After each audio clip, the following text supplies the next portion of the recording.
ओम नमो भगवते वासुदेवाय। ओम नमो भगवते वासुदेवाय। ओम नमो भगवते वासुदेवाय। হরে কৃষ্ণ। আপনাদের সবাইকে স্বাগত জানাচ্ছি নৃসিংহ চতুর্দশীর প্রারম্ভে। আজকে 19 তারিখ, আর দুদিন পরেই নৃসিংহ চতুর্দশী, 22 তারিখে। তো এই নৃসিংহ চতুর্দশী উপলক্ষে আমাদের এই ক্ষুদ্র আয়োজন, প্রহ্লাদ মহারাজের প্রার্থনা নিয়ে আলোচনা। তো আমরা গতদিন আলোচনা করছিলাম, অনেকগুলো শিক্ষা আমরা সেখান থেকে পেয়েছি। বিশেষত আমরা আহ আলোচনা করছিলাম যে তপস্যা বিভিন্ন ব্যক্তিরা করতে পারে, কিন্তু তপস্যার উদ্দেশ্য হওয়া উচিত ভগবানকে সন্তুষ্ট করা, ভক্তদের সন্তুষ্ট করা। তপস্যার ইন্টেন্সিটি, তীব্রতা থেকেও বেশি প্রয়োজন হচ্ছে ইন্টেনশন। ইন্টেনশনটা হচ্ছে কি, আমরা কি লক্ষ্য নিয়ে সেবা করছি অথবা কি লক্ষ্য নিয়ে আমরা তপস্যা করছি, সেটা গুরুত্বপূর্ণ। যেটা আমরা দেখতে পাই ধ্রুবের ক্ষেত্রে, বরং এর বিপরীতটা হচ্ছে কার ক্ষেত্রে, হিরণ্যকশিপুর ক্ষেত্রে। ঠিক আছে, দুজনেরই তপস্যা তীব্র ছিল, কিন্তু একজনের উদ্দেশ্য ছিল ভগবানকে সন্তুষ্ট করা, আরেকজনের উদ্দেশ্য ছিল হচ্ছে দেবতাদেরকে কষ্ট দেয়া। ঠিক আছে। তো এটা একটা গুরুত্বপূর্ণ শিক্ষা ছিল। আরো কিছু শিক্ষা আমরা দেখছিলাম যে কিভাবে আহ হিরণ্যকশিপু সমস্ত জগতের আধিপত্য করেছে, কিন্তু যেহেতু সে অজিতেন্দ্রিয় ছিল, ইন্দ্রিয়গুলোকে জয় করতে পারেনি, তাই সে সবসময় উম আনন্দে ছিল না, সবসময় বেকুশি ছিল। ঠিক আছে। অপরপক্ষে প্রহ্লাদ মহারাজ, যদিও তাকে অনেকভাবে কষ্ট দেওয়া হয়েছে, কিন্তু তিনি সবসময় আনন্দে ছিলেন, যেহেতু তিনি সবসময় শ্রীহরির শরণাগত ছিলেন। আর আমরা দেখছিলাম যে যখন ভগবান নৃসিংহদেব কাকে হিরণ্যকশিপুকে যখন হত্যা করেছেন, সে সময়টিতে তিনি সেই হৃৎপিণ্ডটা নিয়ে দেখছিলেন এখানে কেন কাম, ক্রোধ, লোভ, মোহ এগুলোকে সে স্থান দিয়েছে। তার এখানে স্থান দেওয়ার কথা ছিল কাকে? ভগবান শ্রীকৃষ্ণকে স্থান দেওয়ার কথা ছিল, স্থান দেওয়ার কথা ছিল বৈষ্ণবদেরকে। কিন্তু সেই স্থানে কাকে স্থান দিয়েছে সে? হিংসা, ঈর্ষা, লোভ এগুলোকে স্থান দিয়েছে। সো আমাদের হৃদয়েও যদি এই সমস্ত বিষয়গুলো থাকে, তাহলে সেটা কখনোই ভগবানকে সন্তুষ্টি প্রদান করবে না। ঠিক আছে। তারপরে আমরা দেখলাম যে এই কাজটা দেবতারা করতে পারেনি, এমনকি ব্রহ্মাজি পর্যন্ত করতে পারেনি। সেটা কে করতে পেরেছেন? সেটা প্রহ্লাদ মহারাজ করতে পেরেছেন। কিসের মাধ্যমে করতে পেরেছেন? তার দীনতার মাধ্যমে। এখান থেকেও আরেকটা শিক্ষা আমরা বলছিলাম, যে কাজটা কেউ করতে পারছে না, সেটা যখন আমরা করছি, তখন যেন আমাদের মধ্যে অহংকার না আসে। অনেক ক্ষেত্রে আমাদের মধ্যে অহংকার আসে এবং আমরা ফিল করি যে আমাকে ছাড়া কি চলবে না, ইসকন চলবে না। ঠিক আছে। ইসকনের আমাদেরকে প্রয়োজন নেই, কৃষ্ণ ভাবনামৃত সঙ্গের আমাকে প্রয়োজন নেই, কিন্তু আমার কৃষ্ণ ভাবনামৃত সঙ্গকে প্রয়োজন। কেন? আমার উন্নতির জন্য। ঠিক আছে। সেটা যেন আমরা সবসময় ফিল করি এবং সবসময় বিনয়ী হই। এই সেবাগুলো আমাদেরকে দেওয়া হয়েছে কিসের জন্য? আমার উন্নতির জন্য। ঠিক আছে।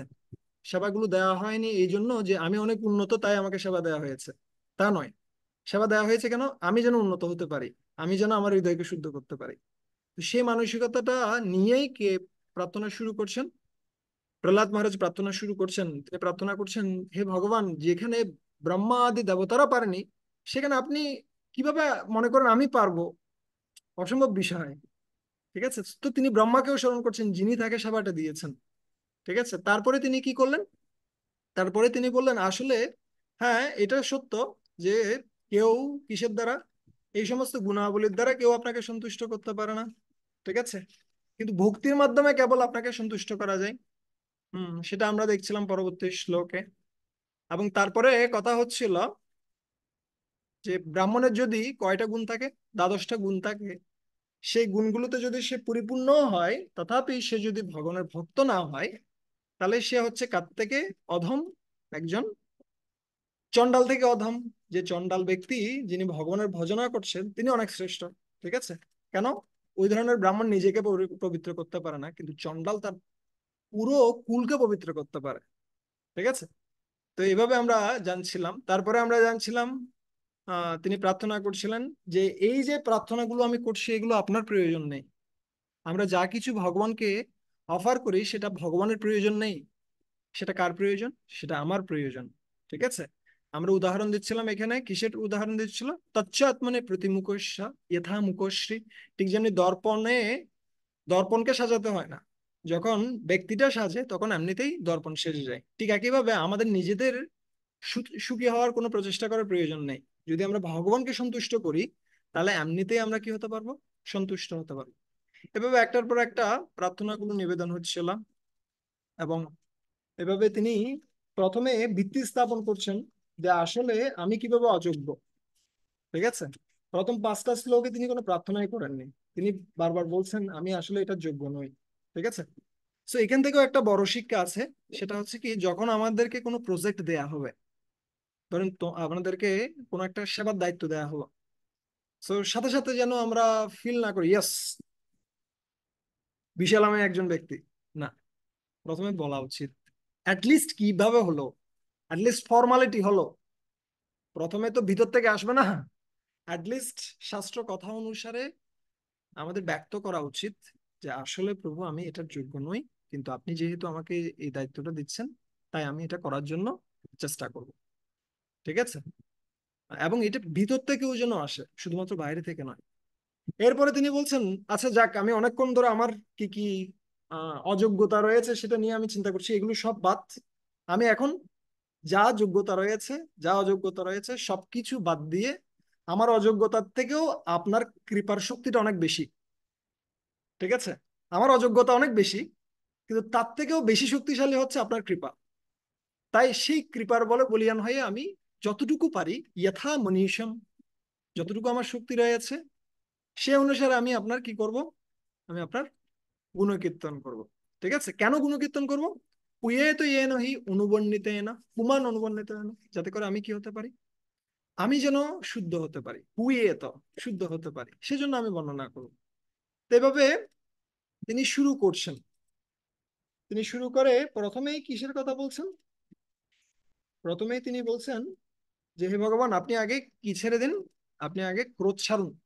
ঠিক আছে, কেন ক্রোধ ছেড়ে দিবেন? কারণ ইতিমধ্যেই আপনি অসুরকে হত্যা করেছেন, অসুরের ভয়ে ওরা ভীত ছিল, দেবতারা। এখন আপনার ভয়ে তারা ভীত। ঠিক আছে, রাগ করবেন না। তো এখানেও আমরা একটা শিক্ষা বলছিলাম যে অ্যাঙ্গার ইকুয়ালস ডেঞ্জার। ঠিক আছে, অনলি ডি এর পার্থক্য রয়েছে। So, আমরাও যদি অ্যাঙ্গার করি আমাদের লাইফে অনেক বিশাল ক্ষতি হবে, যেটা আমরা বুঝতে পারবো না। ঠিক আছে, অনেক বিশাল কিছু হতে পারে। ঠিক আছে, সো এখানে একটা শিক্ষা ছিল। তারপরে বলছে আমরা তাহলে তুমি কিসের দ্বারা ভীত? বলছে আমি তোমার এই আহ, যে উগ্র রূপ, সেটা দেখে আমি ভীত নই। আমি কিসের দ্বারা ভীত? আমি এই সংসার চক্রের দ্বারা ভীত। ঠিক আছে, যেটা সবসময় কষ্ট প্রদান করছে। ঠিক আছে, আর শুধুমাত্র আমি আমার জন্য চিন্তা করছি তা নয়, আমি অন্যান্যদের কথাও চিন্তা করছি। হুম, তারা সকলেই কি করছে, এই সংসার চক্রে আবর্তিত হচ্ছে, খুব কষ্ট পাচ্ছে। কখন কি করতে পারবো, কখন এই সংসার চক্র থেকে আমি উত্তীর্ণ হয়ে আপনার চরণে আমি আশ্রয় নিতে পারবো, আহ, সেটা সম্বন্ধে প্রার্থনা করছে। এইভাবে একটার পর একটা প্রার্থনা যাচ্ছিল। একটা পর্যায়ে গিয়ে উনি বলছেন "So, আহ ইয়েস, আমরা এটা পর্যন্ত আহ, ইয়ে করছিলাম যে আসলে এই জগতে কেউ রক্ষা করতে পারে না আপনি ছাড়া। আপনি শুধুমাত্র একমাত্র রক্ষাকর্তা। আপনার রক্ষা ব্যতীত তৎ উপেক্ষিতানাম, যদি আপনি উপেক্ষা করেন। উপেক্ষা করা মানে কি? কেউ একজন দরজায় কড়া নাড়ছে, আপনি কোনো মূল্যই দিলেন না, দরজা খুললেন না, এটা হচ্ছে উপেক্ষা করা। সো একইভাবে যদি কেউ ভগবানের দ্বারা উপেক্ষিত হয়, তাহলে তাকে কেউ রক্ষা করতে পারে না। বালস্য নয় হে শরণ পিতর নৃসিংহ। পিতা, পিতা মাতা কাকে রক্ষা করতে পারে না? পুত্রকে রক্ষা করতে পারে না। আমি একটা ঘটনা শুনছিলাম। এখানে একটা জায়গা রয়েছে গঙ্গাসাগর নামে, যেখানে গঙ্গাসাগর মেলা হয়, যেখানে গঙ্গা এসে সাগরে মিশেছে। ঠিক আছে, সো এখানে প্রতি বছরই প্রচুর মানুষ হয়। কিন্তু ওই জায়গাটিতে প্রচুর পরিমাণে কুমিরও আছে, কেন গঙ্গার বাহন হচ্ছে কুমির। ঠিক আছে, সো একটা নৌকায় করে অনেক মানুষ যাচ্ছে, সেই সময়টিতে সবাইকে নিষেধ করে দিয়েছে মাঝি, তোমরা কি করবে না, তোমরা হাত পানিতে নোয়াবে না। ঠিক আছে, কিন্তু তথাপি একটা বাচ্চা ছেলে ও কি করছিল বারবার করে, ও মায়ের কোলে ছিল, ওখান থেকে ও হাতটা পানিতে নাড়াচ্ছিল। হঠাৎ করে এসে একটা কুমির ওর হাতটা ধরে ফেলেছে। ঠিক আছে, এখন ও মায়ের কোলে আছে, একদিকে মা ছাড়ছে না, কারণ ও চেষ্টা করছে ইয়াটাকে রক্ষা করার জন্য, শিশুকে রক্ষা করার জন্য। আর যখন ছাড়ছে না তখন পুরো নৌকাটা টলমল করছে। এখন মাঝি বলছে হয় তুমি ছেলেকে ছেড়ে দাও, না হলে তুমি নিজে ঝাঁপ দাও, যে কোনো একটা করো। ঠিক আছে, তোমার এইভাবে পুরো নৌকার মানুষকে মারার কোনো প্রয়োজন নেই, যে কোনো একটা কাজ করো। তখন মা কান্না করছে, কি করবে? মা এর কাছে জিজ্ঞেস করছে, স্বামীর কাছে জিজ্ঞেস করছে কি করব। বলছে ছেড়ে দাও, কিছু করার নেই, না হলে তুমিও মরবে, ও মরবে, একই সিচুয়েশন, ছেড়ে দাও। ছেড়ে দিয়েছে। কিছুক্ষণ পরে ওখান থেকে রক্ত বের হচ্ছে। সো মায়ের কোল থেকে ছিনিয়ে নিয়ে যাচ্ছে, রক্ষা করার কোনো সুযোগ নেই। ঠিক আছে, এর অপোজিট একটা দৃষ্টান্ত আমরা দেখতে পাই। কিসের ক্ষেত্রে? একবার একটা বাচ্চা শিশু, ও ও এমনি সবসময় নৃসিংহদেবের আরতি কীর্তন করতো, ও নৃসিংহ আরতিতে খুব ভালো পারে। ও সবসময় গাইতো। একদিন ও কি করছে, ও একটা পার্কে খেলতে গেছে ওর বাবা মার সাথে। এখন পার্কের সামনে একটা রোড ছিল, অনেক বড় রোড। এখন ওখানে ও কি করছে, ওর বলটা চলে গেছে রাস্তার ওপারে। ও দৌড়ে যাচ্ছে ওই বলটা নেওয়ার জন্য। কিন্তু এর মধ্যে হচ্ছে কি, ও পাশ থেকে একটা ট্রাক আসছিল, আর এদিকেও যাচ্ছে। মানে হঠাৎ করে ট্রাকটা কি করছে, এমন ভাবে গেছে যে আর খুঁজে পাওয়ার কোনো ইয়ত্তা নেই। বাবা মাও ধরে নিয়েছে, শেষ, আমার ছেলে আর নেই সম্ভবত। ঠিক আছে, কিন্তু ও পাশে গিয়ে যখন কি গাড়িটা যখন চলে গেল, উনি খুঁজছে কোথায় আমার আমার ছেলের লাশটা কোথায়। কিছুক্ষণ পরে দেখতে পাচ্ছে অনেক দূরে গিয়ে ওই ছেলেটা পড়েছে।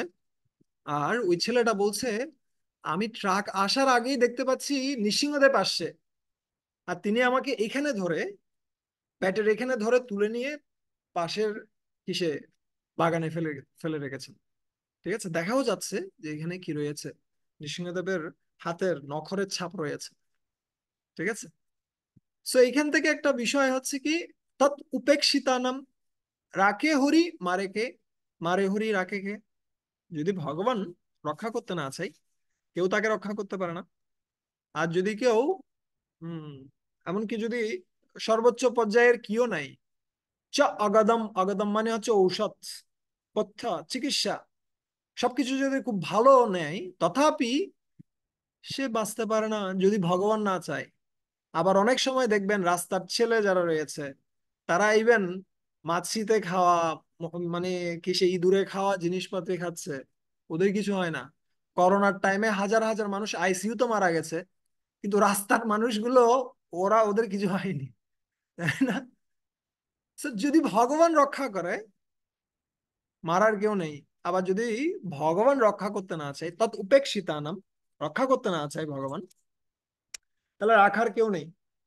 ঠিক আছে, এটা আমাদের স্মরণ করা উচিত, সবসময় উপলব্ধি করা উচিত, যে আসল প্রকৃত রক্ষাকর্তা হচ্ছে কে? প্রকৃত রক্ষাকর্তা হচ্ছে ভগবান।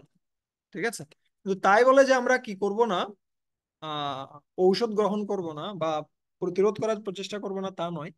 কিন্তু আমাদের মনে রাখা উচিত, সেটা শুধুমাত্র ভগবানের কৃপা হলেই আমরা কি হতে পারবো, আমাদের রক্ষা পদ্ধতিগুলো কাজ করবে, না হলে কাজ করবে না। ঠিক আছে, ইয়েস, আমরা আজকের আলোচনায় ঢুকি। So, এখন প্রশ্ন হতে পারে, অনেক সময় পিতামাতা তো রক্ষা করতে পারে, অনেক সময় এই ধরনের হয় যে পিতামাতা রক্ষা করছে। ঠিক আছে, আহ, কিন্তু যদি কেউ রক্ষাকর্তা হয়ও, তাহলেও বুঝতে হবে এই রক্ষাকর্তারা হচ্ছে কার স্বরূপ? ভবতঃ স্বরূপম, यस्मिन् यतो अर्ह्येन च यस्य यस्मात् यस्मै यथा यदुत यतस्तत् अपरो परो वा भावो करोति विकरोति पृथक् स्वभावः संचोदितो तदखिलं ভবতো স্বরূপম। এ হচ্ছে যত প্রকারের কারক রয়েছে। ঠিক আছে, ইয়াসমিন, ইয়াতো, ইয়ারহি, ইয়েন, ইয়স্য, ইয়াসমাত, যে কোনো ব্যক্তি হোক। ঠিক আছে, অপদান কারক, সম্প্রদান কারক, কি কারক, 6 প্রকার যে কারক রয়েছে, বিভক্তি রয়েছে, যাই ধরি না কেন, যতজন ব্যক্তি যুক্ত থাকুক না কেন একজন ব্যক্তিকে রক্ষা করার পেছনে, বুঝতে হবে এরা সকলে হচ্ছে কার স্বরূপ? এরা সকলে হচ্ছে ভগবানের স্বরূপ। ঠিক আছে, এরা ভগবানের ইনস্ট্রুমেন্ট হিসেবে কাজ করছে। ঠিক আছে, এরা ভগবান থেকে কখনো কি নয়, এরা ভগবান থেকে কখনো স্বতন্ত্র নয়। ঠিক আছে, ইয়েস প্রভুপাদ। তাৎপর্য লিখছেন। Yes. আমাদের জড় ইন্দ্রিয় অনুসারে আমরা যতক্ষণ কর্ম করি ততক্ষণ আমরা জড়জাগতিক জীবনে থাকি, কিন্তু যখনই আমরা ভগবানের বাস্তবিক দিব্য আদেশ অনুসারে কর্ম করি তৎক্ষণাৎ আমরা আমাদের চিন্ময় পথ প্রাপ্ত হই। আচ্ছা, ভক্তির কার্যকলাপ সরাসরি ভাবে ভগবানের নিয়ন্ত্রণাধীন। আহ যে কোনো ব্যক্তি আমাদের সহযোগিতা করছে না কেন, আমাদের উপলব্ধি করা উচিত তার মাধ্যম দিয়ে ভগবান কি করছেন, আমাদেরকে সাহায্য করছেন। এমনকি যদি কেউ আমাদেরকে কষ্ট দিচ্ছেন, যখন সাহায্য করছে তখন এটা ধরেন এটা কুসংস্কার, কিন্তু যখন কেউ কষ্ট দিচ্ছেন তখনও উপলব্ধি করা উচিত যে এটা কে দিচ্ছেন আসলে, এটা আমার কর্ম অনুসারে আমি প্রাপ্ত হচ্ছি, এবং এটার আয়োজন করছে কে? এটা ভগবান। ঠিক আছে। এবং আমরা যারা যে সমস্ত পদে রয়েছি, হতে পারে কেউ পিতামাতা হিসেবে রয়েছেন, কেউ শিক্ষক হিসেবে রয়েছেন, কেউ নেতা হিসেবে রয়েছেন, যারাই থাকি না কেন, এই তিন প্রকার ব্যক্তিকে শিলা প্রপাদা বলছেন এরা হচ্ছেন নেতা। কিন্তু এই তিন প্রকার ব্যক্তিকে সবসময় মাথায় রাখতে হবে, আমরা হচ্ছি রিপ্রেজেন্টেটিভ, নট রিপ্লেসমেন্ট। আমরা সহযোগী, প্রতিযোগী নই। আমরা ভগবানের সহযোগী। ভগবান একটা কাজ করতে চাচ্ছেন, সেটা অনুসারে আমরা কাজ করছি, কিন্তু আমরা প্রতিযোগী নই। আর ভগবানের প্রতিযোগিতা নয়, প্রতিযোগী নয়। অথবা ভগবানের কি বলা যেতে পারে, রিপ্লেসমেন্টের অর্থ কি হতে পারে, মানে ওনার স্থানটা দখল করব তা নয়।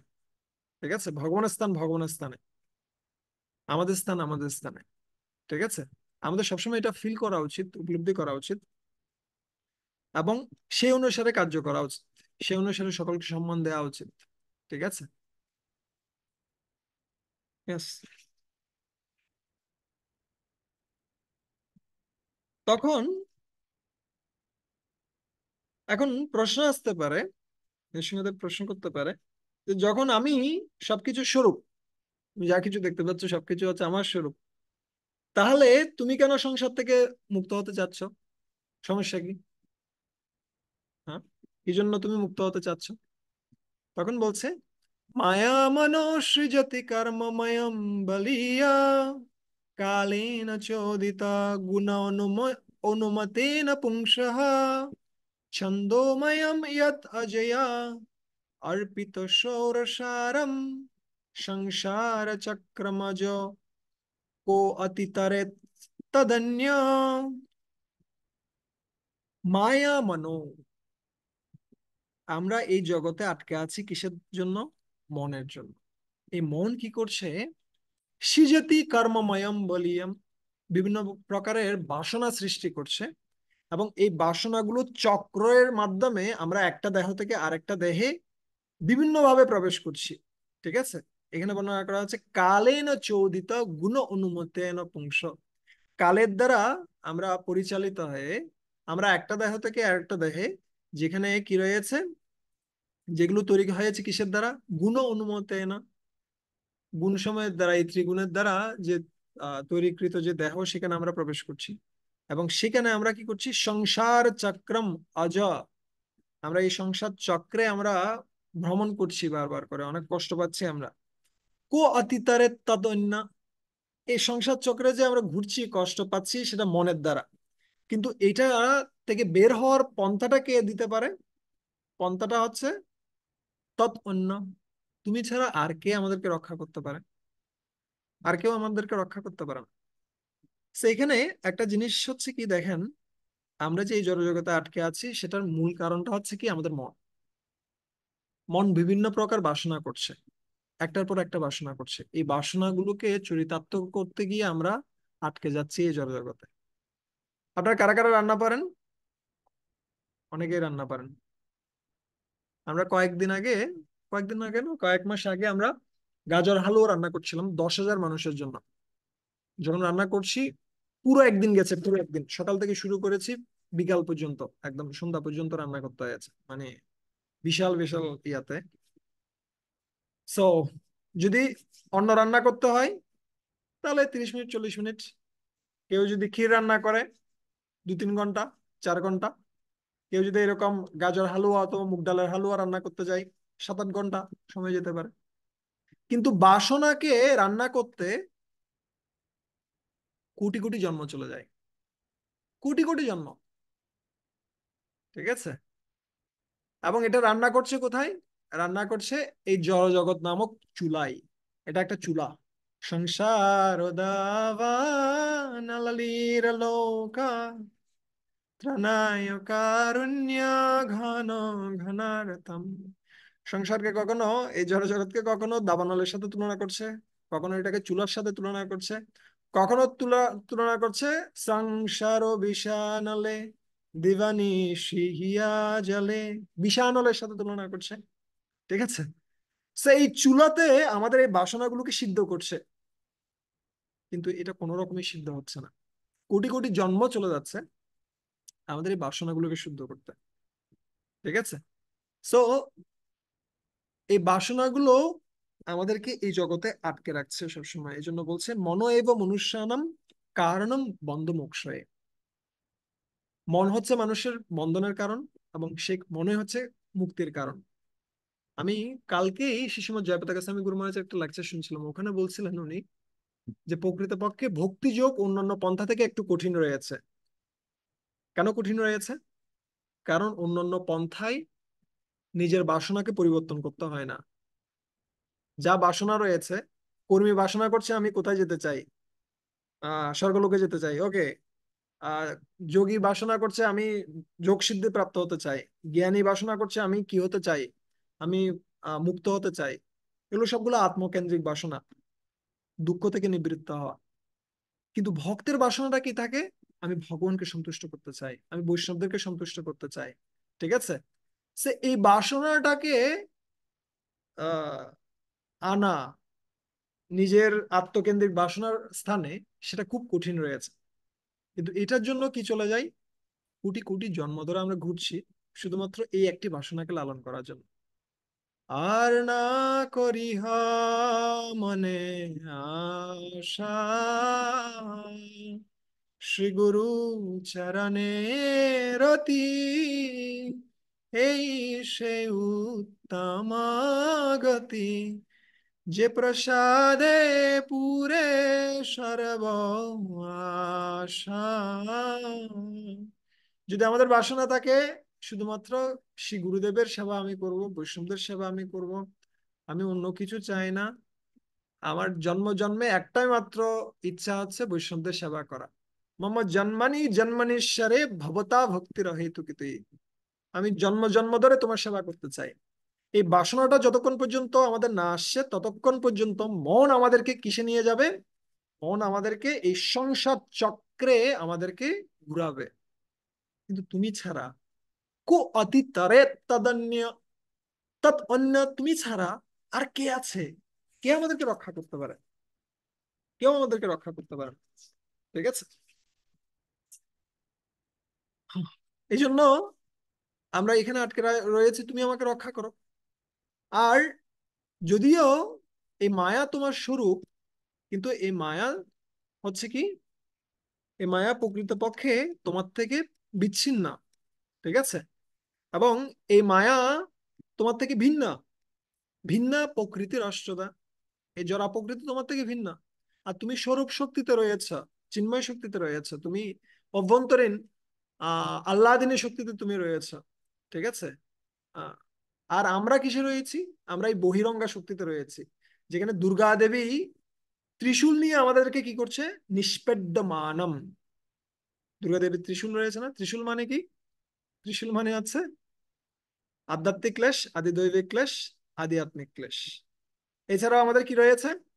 আমাদের 4টা দুঃখ রয়েছে: জন্ম, মৃত্যু, জরা, ব্যাধি। এই 4টা, এই 4টার ভিতরে এই 3টা দেখেন কিভাবে ডুববে। এই এই ঠিক আছে। 4টা দুঃখ, 4টা দুঃখের মাঝখানে হচ্ছে কি 3টা ক্ল্যাশ। ঠিক আছে। এই হচ্ছে আমাদেরকে আটকে রাখার প্রসেস। 4টা দুঃখ, 4টা দুঃখের মাঝখানে 3টা ক্ল্যাশ।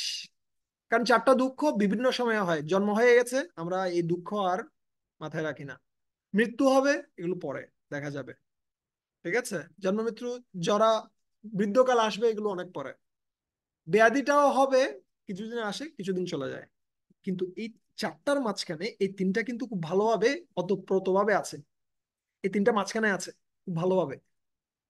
ঠিক আছে? কখনো আদি দৈবিক ক্লেশ, গরম, ঠান্ডা, বৃষ্টি। কখনো আদি ভৌতিক ক্লেশ, ও আমাকে এটা বলছে, ও আমাকে ওটা বলছে, ও আমাকে ওটা বলছে। ঠিক আছে? ও আমাকে অপমান করলো, ও আমাকে এটা করলো, ও আমাকে ওটা করলো।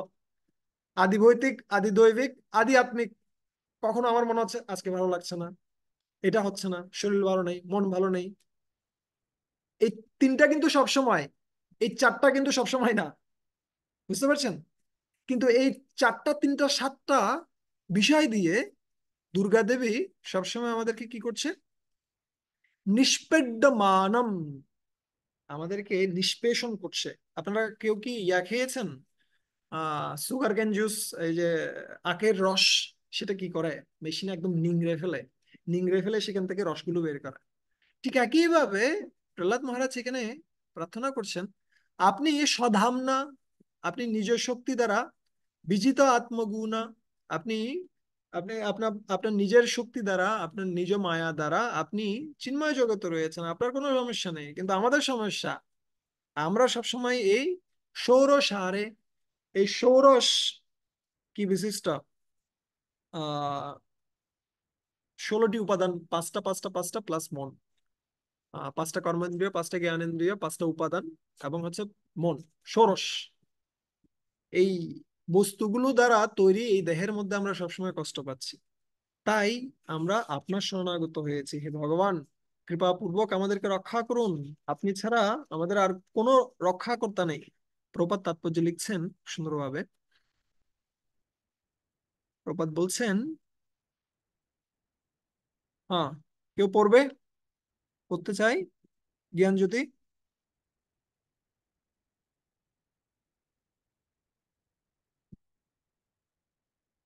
আচ্ছা, যারা আছে, মন্টু পড়বে, মন্টু। শুধু ইয়াটা পড়লে হবে, দেখানো। যেটা প্রভু, হরে কৃষ্ণ যেটা বলবো, যেটা দাগানো আছে ওটা। হ্যাঁ, হ্যাঁ, হ্যাঁ। জড়জাগতিক দুঃখ দুর্দশার চক্র ভগবানের সৃষ্টি, কিন্তু ভগবান জড় প্রকৃতির নিয়ন্ত্রণাধীন নন। পক্ষান্তরে তিনি জড় প্রকৃতির নিয়ন্ত্রণ, কিন্তু আমরা জীবসমূহ জড় প্রকৃতির নিয়ন্ত্রণাধীন। ইয়েস। মানে কি বলছে? ভগবান এই চক্র সৃষ্টি করেছেন, কিন্তু তিনি এর অধীন নন। ঠিক আছে? কিন্তু আমরা এটার অধীন, এবং আমরা এটার বসে আমরা এখানে কি পাচ্ছি? আমরা কষ্ট পাচ্ছি। ঠিক আছে? আহ তারপরে আরেকটা খুব সুন্দর কথা বলছেন। ইয়েস, এটা পড়ুন তো। নিষ্পিড্যমানম, হুম। নিষ্পেষিত হয়ে শব্দটি অত্যন্ত তাৎপর্য। জড়জগতে প্রতিটি জীবই বারবার নিষ্পেষিত হচ্ছে, এবং সে অবস্থা থেকে উদ্ধার লাভের জন্য তাকে অবশ্যই ভগবানের শরণাগত হওয়া কথা। তারপরে সে সুখী হবে। প্রপন্নম শব্দটি অত্যন্ত তাৎপর্য, কারণ সর্বোত্তম ভগবানের শরণাগত না হলে এভাবে কালচক্রে পিষ্ট হওয়ার থেকে রক্ষা পাওয়া যায় না। সরকার একটি কয়েদিকে কারাগারে দণ্ডদান করে, কিন্তু সেই সরকারি ইচ্ছা করলে সে কয়েদিকে তার কারাগারের বন্ধন থেকে মুক্ত করতে পারে। হ্যাঁ। তো এটার কারণটা কিন্তু ভগবান নন। আমরা যে এখানে কষ্ট পাচ্ছি সেটার কারণটা ভগবান নন। এটা কারণটা আমরা নিজেরাই। ঠিক আছে? আমাদের মনের আচ্ছা, কারণে আমরা এই সংসার চক্রে আটকে রয়েছি, এবং আমরা কষ্ট পাচ্ছি। কিন্তু এখান থেকে মুক্ত হওয়ার পন্থাটা কি? যদি আমরা ভগবানের শরণাগত হই, প্রপন্নম, শরণাগত হওয়া। ঠিক আছে? তো এখন yes, যে অনেক ব্যক্তি তো ছিল যারা ভগবানের শরণাগত হয়নি, এরকম অনেক ব্যক্তি রয়েছে। এবং প্রহ্লাদ মহারাজ বলছেন, আমি নিজেও দেখেছি যে সমস্ত ব্যক্তিরা সারা পৃথিবীকে কাঁপিয়েছে, যারা আপনার শরণাগত হয়নি, কিন্তু অনেক শক্তিশালী ব্যক্তি, কিন্তু চরমে তাদের কোনো অস্তিত্বই নেই। ঠিক আছে? আমি এটা অনেক দেখেছি, আমার অনেক এক্সপিরিয়েন্স আছে। আমরা অনেক সময় এই ধরনের কথা বলি না, আমরা বলি যে আমি এক্সপিরিয়েন্সড, আমাকে শেখাতে হবে না, আমি এটা খুব ভালোভাবে জানি। তো এখানে প্রহ্লাদ মহারাজ বলছেন, আমারও অনেক এক্সপিরিয়েন্স আছে দৃষ্টা, আমি দেখেছি অনেক। দৃষ্টা মায়া দিবি বিভো অখিল দৃষ্ণ পানা পানম আয়ুষ্রিয়া বিবভাইচ্ছতি জঞ্জো নোয়ম जन ओके ये अस्मत् पितु कुपिताः बीजमृत भ्रू विस्फुजितेन लुलिता শতুতে নিরস্তः। বলছে আমি অনেক দেখেছি, অনেক মানুষ তারা কি প্রার্থনা করে, তারা তারা দিবি স্বর্গলোকে, যারা যে সমস্ত ব্যক্তিরা রয়েছে, যারা কি ব্রহ্মা আদি দেবতারা রয়েছে, তাদের কাছ থেকে অনেক সময় বিভিন্ন কিছু প্রার্থনা করে। আয়ু, শ্রিয়া, আয়ু, দীর্ঘকাল পর্যন্ত আয়ু, জীবিত থাকার প্রার্থনা করে। তারা অনেক ঐশ্বর্য প্রার্থনা করে, তারা প্রতিপত্তি প্রার্থনা করে, অন্যদের উপর কন্ট্রোল করার শক্তি প্রার্থনা করে, বিভিন্ন কিছু প্রার্থনা করে। কিন্তু এই সমস্ত ব্যক্তিরা যারা দেবতারা রয়েছেন, তারা এগুলোতে পরিপূর্ণ। কিন্তু সেই সমস্ত ব্যক্তিরা, তারা আমার পিতার ইয়ে अस्मत् পিতু কুপিত হাস হাস বৃজিম্বিত ভ্রু, কিন্তু আমার পিতা যখন ভ্রুগুলোকে একটু বড় বড় করে থাকাতো, তখন এই সমস্ত ব্যক্তিদের যা কিছু শক্তি রয়েছে সেটা মুহূর্তের মধ্যে কি হয়ে যেত, ম্লান হয়ে যেত। যখন বলতো, এই ইন্দ্র কি করছিস, সাধারণত ইন্দ্র চুপচাপ হয়ে, জি হুজুর আমি করছি, আপনার আপনার কি আদেশ বলুন। ঠিক আছে। যখনই চন্দ্রকে বলছে, এই চন্দ্র কি করছিস তুই, এই সূর্য কি করছিস, সাধারণত সূর্য মাথা নত করে, বলুন জাহাপনা আপনার কি আদেশ। ঠিক আছে। এরকম হচ্ছে সিচুয়েশন। ইন্দ্র মানে হিরণ্যকশিপু এইভাবে সবাইকে বসে এনেছে। কিন্তু বলছেন, হাই, যে হিরণ্যকশিপু, যে আমার পিতা সবাইকে এভাবে মানে বশের মধ্যে রাখতো, সবসময় সবসময় উঠবস করাতো, সেই পিতা আজকে কি হয়ে গেছে, বিস্ফুজিতেন লুলিতা শতুতে নিরস্ত। সেই পিতা আজকে কি হয়ে গেছে, নিরস্ত হয়ে গেছে। নিরস্ত মানে কি, সম্পূর্ণরূপে বিনষ্ট হয়ে গেছে। সেই পিতা, যে পিতা সবাইকে কি করে রাখতো, সেই পিতা আজকে নিজে ধরাশায়ী হয়ে গেছে।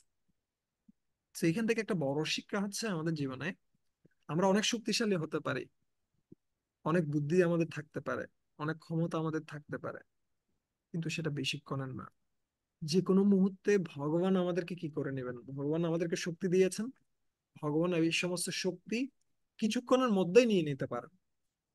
আমাদের একটা সেবা করার জন্য, সেবার সুযোগ দেওয়ার জন্য আমাদেরকে শক্তিটা দেওয়া হয়েছে, কিন্তু মুহূর্তেই সেটা আবার কেড়ে নেওয়া হবে। ঠিক যেমনি আমরা দেখতে পাই, কার ক্ষেত্রে, অর্জুনের ক্ষেত্রে ঘটেছিল। অর্জুন এমন ভাবে পরাক্রম দেখাচ্ছিল যে অর্জুন সবাইকে সবকিছু করতে পারেন। ঠিক আছে। এবং কুরুক্ষেত্রের রণাঙ্গনেও তিনি কিভাবে ভীষ্মকে পরাজিত করছেন, বিশাল বিশাল ব্যক্তিদেরকে তিনি পরাজিত করছেন মুহূর্তের মধ্যে। কিন্তু যখন ভগবান শ্রীকৃষ্ণ এই জগৎ থেকে অন্তর্হিত হয়েছেন, তার সমস্ত শক্তি তিনি কেড়ে নিয়েছেন। আর সেই সময়টিতে দ্বারকা থেকে যখন তিনি আসছিলেন, এই ছোট ছোট ব্যক্তিরা, গোয়ালা ব্যক্তিরা তাকে কি দিয়ে, ছোটখাটো কিছু অস্ত্র দিয়ে, দেশীয় অস্ত্র দিয়ে অর্জুনের মতো একজন মহা ধুরন্ধর একজন মহাবীরকে মুহূর্তের মধ্যে ধরাশায়ী করে দিয়েছে। সো আমাদের শক্তির গর্ব যেন আমরা কখনোই না করি। এই শক্তিটা কে দিয়েছেন, শক্তিটা ভগবান দিয়েছেন একটা নির্দিষ্ট সেবা করার জন্য, এবং আমরা যেন সেটা সবসময় অনুভব করি। প্রপাত তাৎপর্যে উদাহরণ দিচ্ছেন হিটলার, মহাত্মা গান্ধী থেকে শুরু করে বিশাল বিশাল ব্যক্তিরা, যারা পৃথিবীকে অনেক সময় কি করতো, এখানে বলছেন আমরা দেখেছি এই পৃথিবীতে নেপোলিয়ন, হিটলার, সুভাষচন্দ্র বোস, গান্ধী আদি বড় বড় রাজনীতিবিদ এবং সেনানায়ক এসেছে, কিন্তু তাদের জীবনের সমাপ্তির সঙ্গে সঙ্গে তাদের জনপ্রিয়তা, প্রভাব এবং অন্য সবকিছু নষ্ট হয়ে গেছে। ঠিক আছে। এই জড়জগতে কেউই তার শরীর অথবা জাগতিক সাফল্য চিরকালের জন্য বজায় রাখতে পারে না। বৈষ্ণব বুঝতে পারেন যে এই জড়জগতে যা অত্যন্ত শক্তিশালী, ঐশ্বর্যবান এবং প্রভাবশালী, তাও চিরস্থায়ী হতে পারে না। যে কোনো মুহূর্তে তার সব নষ্ট হয়ে যেতে পারে, শেষ হয়ে যেতে পারে। ঠিক আছে। তো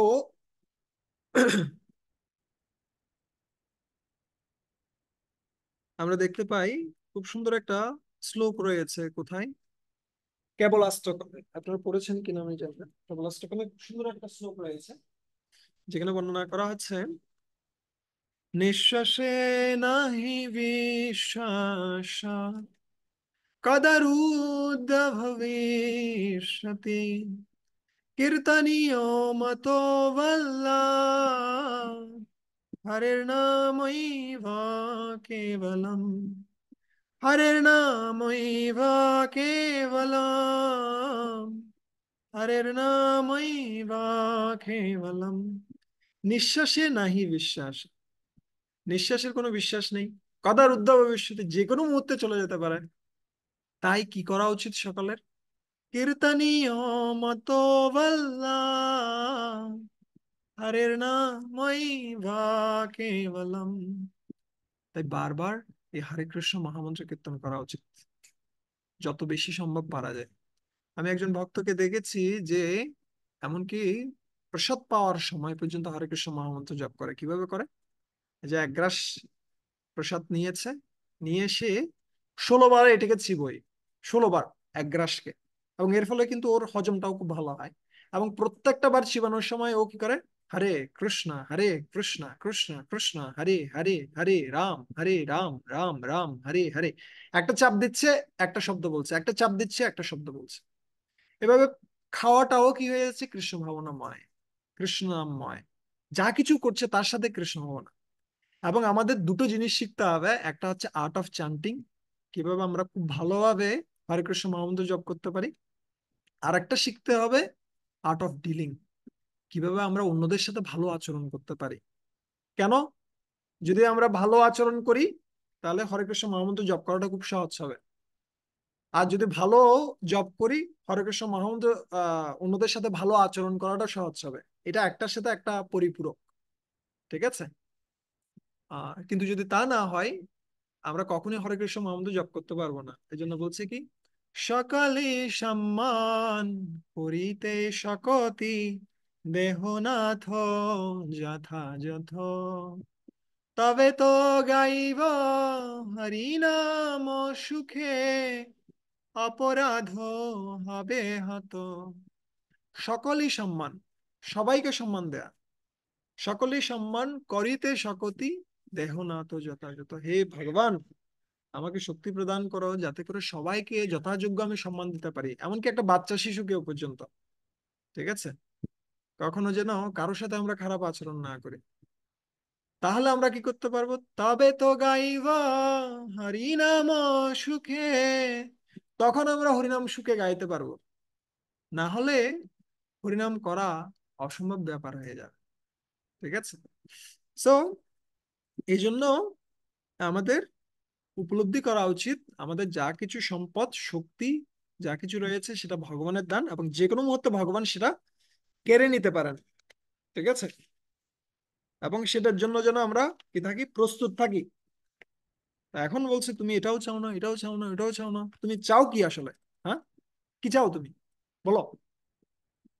তস্মাৎমস্তনুহৃতামহমাশিষাজ্ঞ আয়ুশ্রিয়ম বিভবম ঐন্দ্রিয়ম আবিরিঞ্চাৎ নেচ্ছামি তে বিলুলিতানুরবিক্রমেণ কালাত্মনোপনয়মাম নিজবৃত্তপাশম। বলছে, হে ভগবান, তসমাৎ, অতএব, যেহেতু আয়ুষ্রীয় এই সমস্ত বিষয়গুলো আমার পিতারও ছিল, তিনি কোনো লাভ উঠাতে পারেননি, শেষ মুহূর্তে সবকিছু ছেড়ে দিতে হয়েছে। তাই অতএব আমি এগুলো চাই না। কি কি চাই না আমি? আমি চাই না এই ধরনের কোনো আশিস অথবা আশীর্বাদ, যেটাতে কি কি থাকবে? ও বিশাল ব্রহ্মার মতো আয়ু, অথবা শ্রিয়ম অনেক ঐশ্বর্য, অনেক বিভব ও ইন্দ্রিয়ম ইন্দ্রিয়ের শক্তি। এগুলো আমি, মানে এমনকি ব্রহ্মার পদ পর্যন্ত যা কিছু শক্তি রয়েছে, এগুলো আমি চাই না। না ইচ্ছা আমিতে। কেন? বিলুলিতান উর বিক্রমেণ কালাত্মন উপনয়মান। এই যে কালরূপী আপনার যে শক্তি, সেটা যে কোনো মুহূর্তে বিলুলিতান, যে কোনো মুহূর্তে এই সমস্ত কিছুকে কেড়ে নিতে পারে। তাই আমি এগুলোর কোনো কিছুই চাই না। আমি কি চাই? নিজবৃত্ত পার্শ্বম। আমি চাই যে আমি যেন প্রকৃতপক্ষে আপনার ভক্তদের সঙ্গ প্রাপ্ত হতে পারি। আপনার ভক্তদের সঙ্গ ব্যতীত আমি আর কোনো কিছুই চাই না। ঠিক আছে? সো এটা আমাদের কি হওয়া উচিত? আমাদের প্রার্থনা হওয়া উচিত। এবং আমরা প্রত্যেকটা প্রার্থনায় আমরা দেখতে পাবো সবাই প্রার্থনা করছে, বিশাল বিশাল ব্যক্তিরা, যেমন ধ্রুব মহারাজ, তিনি যখন ভগবানের সান্নিধ্য পেয়েছেন তখন তিনি কি চাচ্ছেন ভগবানের কাছে? আমি কি চাই? আমি ভগবানের ভক্তদের, আপনার ভক্তদের সঙ্গ চাই। পৃথু মহারাজ সাক্ষাৎ করেছেন বিষ্ণুর ভগবান বিষ্ণু সন্তুষ্ট হয়ে তাকে দর্শন প্রদান করেছেন। তখন পৃথু মহারাজ কি আশা করছেন, আকাঙ্ক্ষা করছেন? শুধুমাত্র আমি যেন ভক্তদের সঙ্গ পাই। সো এইটা হচ্ছে আমাদের জীবনের সর্বোচ্চ আশীর্বাদ, যে ভগবানের ভক্তদের সঙ্গ পাওয়া। এমনকি ভগবানের সঙ্গ থেকেও ভগবানের ভক্তদের সঙ্গটা খুব বেশি গুরুত্বপূর্ণ। যে কারণে কে বলছিলেন, যখন ব্রাহ্মণ পত্নীরা ভগবানের কাছে গিয়েছেন যে হে ভগবান, আমরা আর ফিরে যেতে চাই না, আমরা কোথায় যেতে চাই? আমরা আমরা আপনার সাথে থাকবো। তখন ভগবান তাদেরকে খুব সুন্দর একটা কথা বলছিলেন। আমি এটা কিন্তু নোট করে রাখছিলাম। খুব সুন্দর একটা কথা। Where I have written. খুব সুন্দর একটা কথা বলছিলেন। উনি বলছিলেন যে আমার সঙ্গে থাকলে যতটুকু না কি হয়, আমার প্রতি ভক্তি জাগ্রত হয়, তার থেকে বেশি ভক্তি জাগ্রত হয় কার সঙ্গে থাকলে? আমার ভক্তদের সঙ্গে থাকলে। ঠিক আছে? তাই তোমরা কিসে যাও? ঘরে ফিরে যাও, সেখানে আমার ভক্তদের সঙ্গ করো। এটা আমি লিখেছি, আমি পাচ্ছি না এটা। কিন্তু খুব সুন্দর একটা শ্লোক ছিল, যেখানে বলছিলেন যে প্রকৃতপক্ষে ভক্ত সঙ্গের মাধ্যমে আমার প্রতি আসক্তি সবচেয়ে বেশি বর্ধিত হয় যতটুকু না আমার সাথে থাকলে হয়। ঠিক আছে? সো নিজ বৃত্ত পার্শ্ব, আপনার বৃত্তদের পাশে আমাকে নিয়ে যান। ঠিক আছে? ইয়েস। এখানে বলছেন নিজেকে রক্ষা করার জন্য শুদ্ধ ভক্তের শরণাগত হওয়া অবশ্য কর্তব্য। নরোত্তম দাস ঠাকুর তাই বলেছেন, ছাড়িয়া বৈষ্ণব সেবা নিস্তার পেয়েছে কে ভা। কে নিস্তার পেতে পারে? কেউ না। বৈষ্ণব সেবা ব্যতীত কেউ পারে না। ওকে। তাহলে এখন প্রশ্ন হচ্ছে, তুমি এগুলো কিছুই চাইছো না, কিন্তু অনেক ব্যক্তি রয়েছে যারা এই সমস্ত ভোগবাঞ্ছা করে, তাহলে তাদের কি অবস্থা? হ্যাঁ? তখন আহ প্রহ্লাদ মহারাজ বলছেন, পুত্রাশিষ শ্রুতি সুখা মৃগ তৃষ্ণিরূপা কেদম কালে বারমাশেষ রুজম বিরোহ নির্বিদ্যতে ন তু জন যদ্যপীতি বিদ্যান কামানলম মধুলবৈ সময়ম দুরাপৈ। আপনি কি কিসের কথা বলছেন? কি আশিসের কথা বলছেন? কি আশীর্বাদের কথা বলছেন? এই জড়জগতের আশীর্বাদ গুলো, সেগুলো হচ্ছে কেমন? শ্রুতি সুখা। এই জড়জগতে যত সুখ রয়েছে সেগুলো শুধুমাত্র কিসের সুখ? শুনতে ভালো লাগে। ঠিক আছে? ধরেন বললেন আমি কিসে যাব? আমি শিলিগুড়িতে যাব। এটা খালি শোনাতেই সুখ। আপনি যাওয়ার সময় কষ্ট, ওখানে গিয়ে দেখবেন যে এগুলো অ্যারেঞ্জমেন্ট করা কষ্ট, আসার সময় কষ্ট, খালি কয়েকটা ছবি তুললেন, এটা করলেন এটা করলেন, ওকে। কিন্তু দেখবেন যতটুকু সুখের সময় থাকে সেটা হচ্ছে খুব অল্প, কিন্তু কষ্টটা থাকে কতটুকু? অনেক বিশাল। এই জড়জগতের সুখ প্রাপ্ত হওয়ার প্রচেষ্টাটা হচ্ছে কোটি টাকা ব্যয় করে একটা লজেন্স কেনার মতো। ঠিক আছে? কোটি টাকা ব্যয় করবেন, কিন্তু কিনবেন কি? একটা লজেন্স, যেটা 1 টাকা দিয়েও পাওয়া যায়।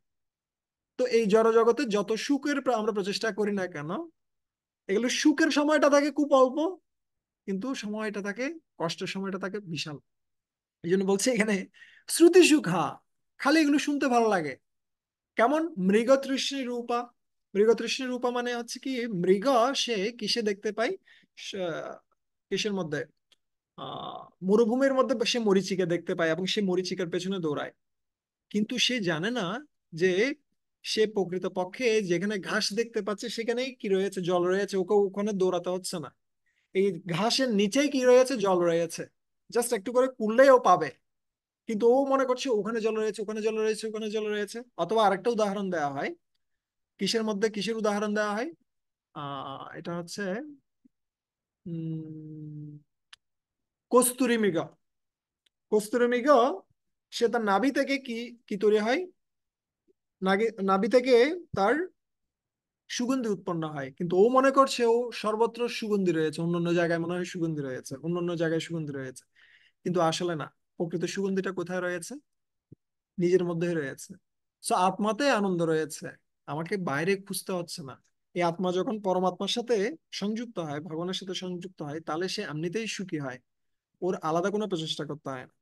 এখানে বলছে কি, শ্রুতি সুখা মৃগ তৃষ্ণি রূপা কেদম কলেবরম অশেষ রুজম বিরহ। আর এই যে দেহটা রয়েছে, সেই দেহটা হচ্ছে কি, এটা হচ্ছে রোগের কারখানা। কিভাবে রোগের কারখানা? আপনি দেখবেন, এই আঙ্গুলটাকে যদি আমি সুখ দিতে চাই, কত প্রকারের সুখ দিতে পারবো? অনলি কয়েকটা প্রসেসে সুখ দিতে পারবো। একটু করে এখন গরমকাল ঠান্ডাতে একটু ডুবিয়ে রাখলাম, ঠান্ডাকালে একটু গরমে ডুবিয়ে রাখলাম, ঠিক আছে? সিম্পল কয়েকটা মেথডে আমরা সুখ দিতে পারবো, কিন্তু এটাকে যদি আমি কষ্ট দিতে চাই, হাজার প্রসেসে কষ্ট দিতে পারবো। এবং রোগের কোনো অন্ত নেই, একটা রোগ শেষ হলে আরেকটা রোগ আসছে, তাই না? তো এই জন্য বলছে, এই দেহটা হচ্ছে রুজাম বিরোহা, এটা পুরো একটা রোগের কারখানা, ঠিক আছে? নির্বিদ্যতে নদু নতু জন যদ্যপি বিদ্যান, কিন্তু বিদ্যান ব্যক্তিরাও পর্যন্ত, যদিও তারা এগুলো সবকিছু জানে, তথাপি তারা এগুলো থেকে কি হতে পারে না, মুক্ত হতে পারে না, ঠিক আছে? বিদ্যান ব্যক্তিরা পর্যন্ত ফেঁসে যায়। এবং কামানলম মধুলাভৈ সময়ন দুরাপৈ। কামানলম, এ হচ্ছে কামের আগুন। এই আগুনে আপনি যতই ঘি ডালেন, এটা কখনো নিভবে না, এটা বরঞ্চ আরো বাড়বে। আর এটা হচ্ছে কি, মধুলাভৈ, এটা হচ্ছে ঠিক একটা কিসের উপরে, একটা ছুরির উপরে সামান্য করে মধু দেয়া আছে, আর আপনি সেখানে জিহ্বাটা চাটছেন, ঠিক আছে? এর ফলে কি হচ্ছে, জিহ্বাটা কাটছে, রক্ত বের হচ্ছে, আর ওখান থেকে একটু একটু মধু আপনি লাগছে, ঠিক আছে, কিন্তু আলটিমেটলি জিহ্বাটা কাটছে, ঠিক আছে? এটা হচ্ছে জড়জগতের সুখের প্রচেষ্টাগুলো, যত ধরনের সুখের প্রচেষ্টা রয়েছে সেগুলো হচ্ছে এরকমই, ঠিক আছে? সো এটা থেকে মুক্ত হওয়ার জন্য আমাদের প্রচেষ্টা করা উচিত। আমাদের সেটা প্রচেষ্টাটা কি? সেটা হচ্ছে সমায়ন। সমায়ন মানে কি? সমায়ন মানে হচ্ছে সহ্য করা, ঠিক আছে? এগুলোকে, এই ব্যাগগুলো আসবে চলে যাবে, কিন্তু আমাদের কি করা উচিত? আমাদের এগুলোকে সহ্য করা উচিত, আমাদের পূরণ করা উচিত নয়, ঠিক আছে? নিয়ন্ত্রণ করা উচিত, পূরণ করা উচিত নয়। আমাদের মন বিভিন্ন কিছু চাইবে, কিন্তু মনের কথা শোনা যাবে না। কার কথা শুনতে হবে? আমাদের ভক্তদের কথা শুনতে হবে, ঠিক আছে? যদি আমরা মনের কথা শুনি তাহলে আমরা প্রতারিত হব, কিন্তু যদি আমরা ভক্তদের কথা শুনি তাহলে আমরা সবসময় আনন্দিত হব। এখন বলছে যে যদিও আমিও কিন্তু ওদের মতোই ছিলাম, এই সমস্ত কিছু চাইতাম, কিন্তু তুমি কৃপা করে আমাকে কি দিয়েছো?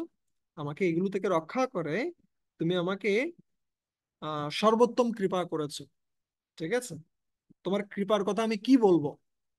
আহ কাহম রজো প্রভাবৈষতমো অধিকস্মিন জাতো সুরেতর কুলে কতব অনুকম্পা ন ব্রহ্মণো ন তু ভবস্য ন বৈ রমায়া ইয়ন্মে অর্পিত শিরসি পদ্ম করো প্রসাদ। কিন্তু হে ভগবান, তুমি আমাকে বিশেষ কৃপা করেছো, যদিও আমি এদের মতো ছিলাম, কিন্তু তুমি আমাকে বিশেষ কৃপা করেছো। যদিও আমি কি, আমি যদিও তম এবং রজগুণে প্রভাবিত ছিলাম, একদম অসুর কুলেতে জন্মগ্রহণ করেছি, তথাপি তুমি আমাকে সর্বোচ্চ কৃপা করেছো। আমার মস্তকে তুমি হাত রেখেছো, যেটা তুমি কার মস্তকে রাখোনি? ব্রহ্মার মস্তকেও রাখোনি। তুমি ভবস্য মানে হচ্ছে কে, আহ শিবের মাথায়ও রাখোনি। তুমি রমায়া, রমায়া মানে হচ্ছে কি, আহ কে, লক্ষ্মী দেবীকেও তুমি এই কৃপাটা করনি, যেটা তুমি আমাকে করেছো কিসের মাধ্যমে? ইয়াত মে অর্পিত শিরোশি পদ্ম করো প্রসাদ। তুমি আমার শিরোশি, আমার মাথায় তোমার হস্ত রেখে তুমি আমাকে বিশেষ কৃপা করেছো, বিশেষ কৃপা, যেটা কাউকে তুমি করনি, যার মাধ্যমে আমার সমস্ত রজ এবং তমগুণ সম্পূর্ণরূপে কি হয়েছে? প্রশমিত হয়েছে, ঠিক আছে? সো আমরা কিন্তু প্রত্যেকেই এই ধরনের কৃপা পেয়েছি। আমাদের কাছে অনেক ক্ষেত্রে মনে হতে পারে যে আমরা কখন এদের মতো কৃপা পাবো, ঠিক আছে?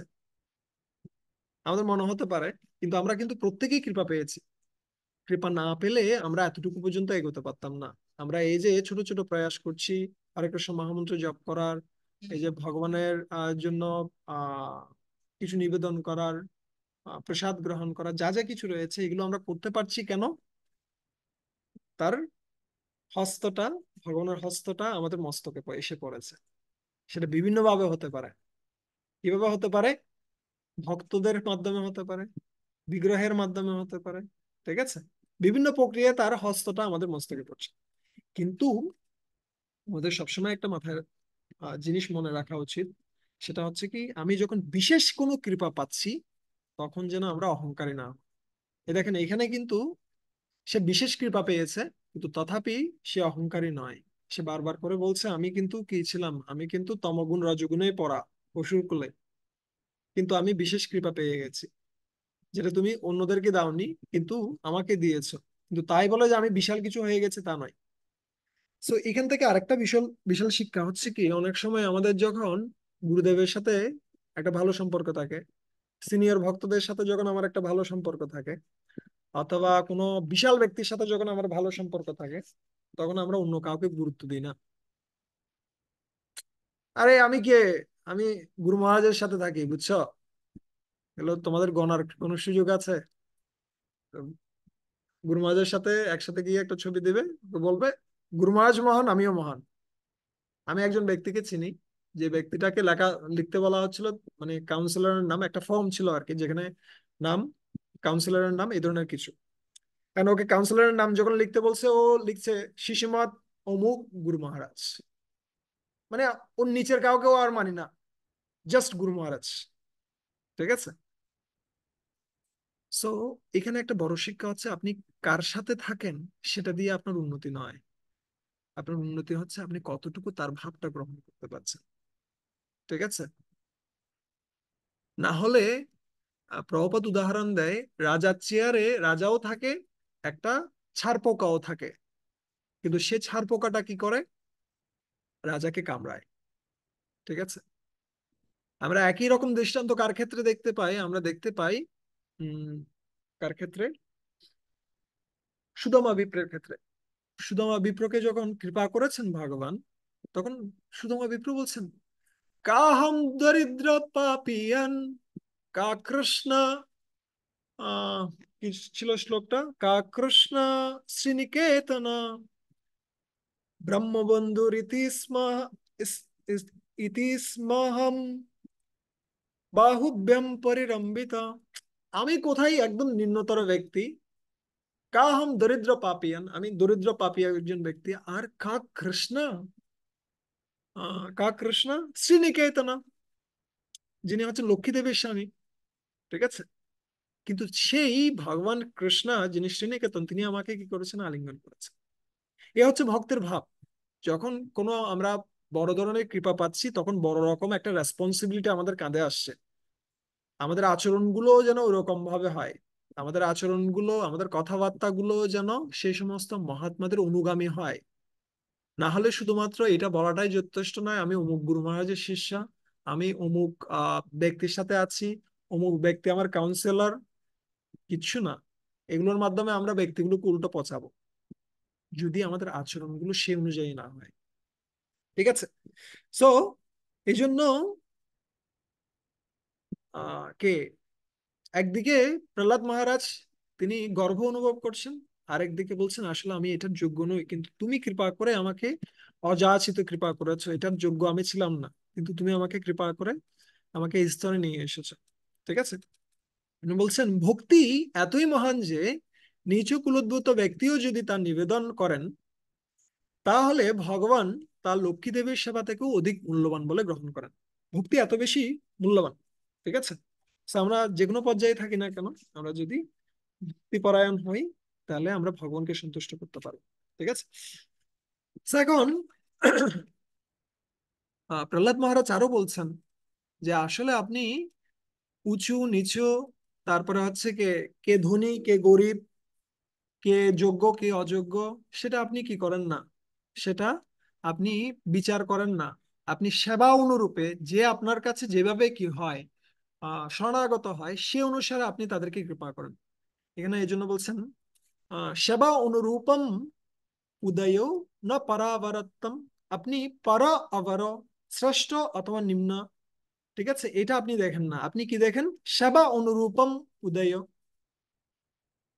যে যেরকম সেবা করছে, যে যে ভাব নিয়ে আপনার শরণাগত হচ্ছে, তাকে সেরকম আপনি কি করছেন, কৃপা করছেন। আপনি কারো কারো জন্য পক্ষপাতী নন। ঠিক আছে। আপনি পার্শিয়াল নন, আপনি হচ্ছে রেসিপ্রোকাল।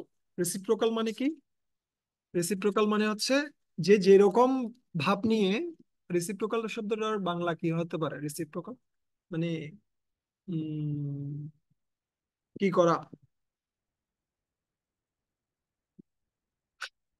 হ্যাঁ, মন্টু ব্রু বলতে চাচ্ছে, বলো। যে যেভাবে চাই তার সাথে আমি শুনতে পার, হ্যাঁ এখন শোনা যাবে। হ্যাঁ, বলছি যে যেভাবে চাই আর কি তার সাথে সেভাবে ভগবান আদান প্রদান করবে আর কি।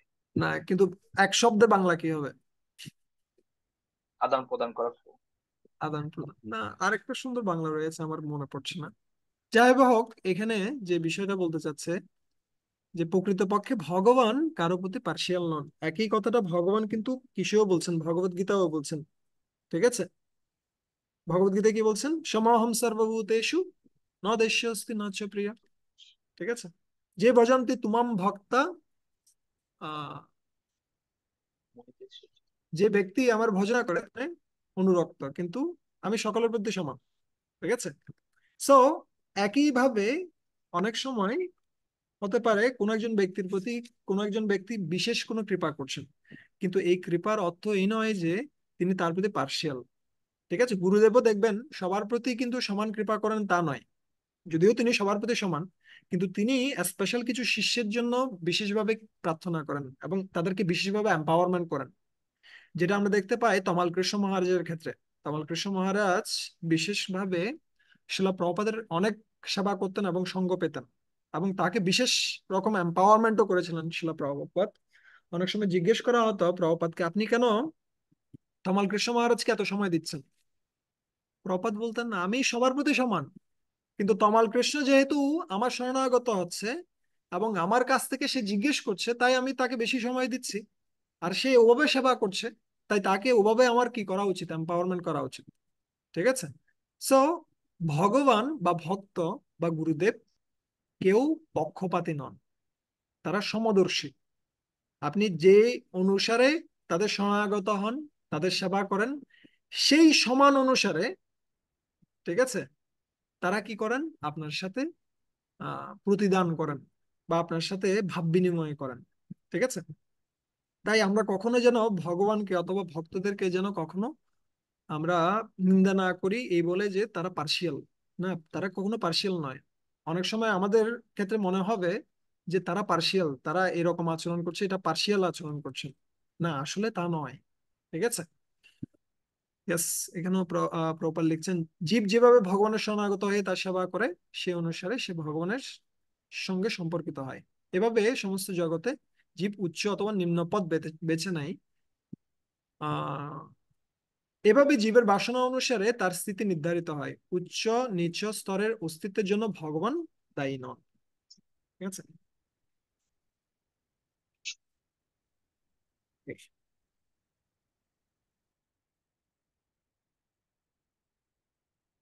এখন প্রশ্ন হচ্ছে, আচ্ছা তুমি বললে যে আমি সেবা অনুরূপে কি করি, সবাইকে কৃপা করি, ভক্তি অনুসারে কৃপা করি।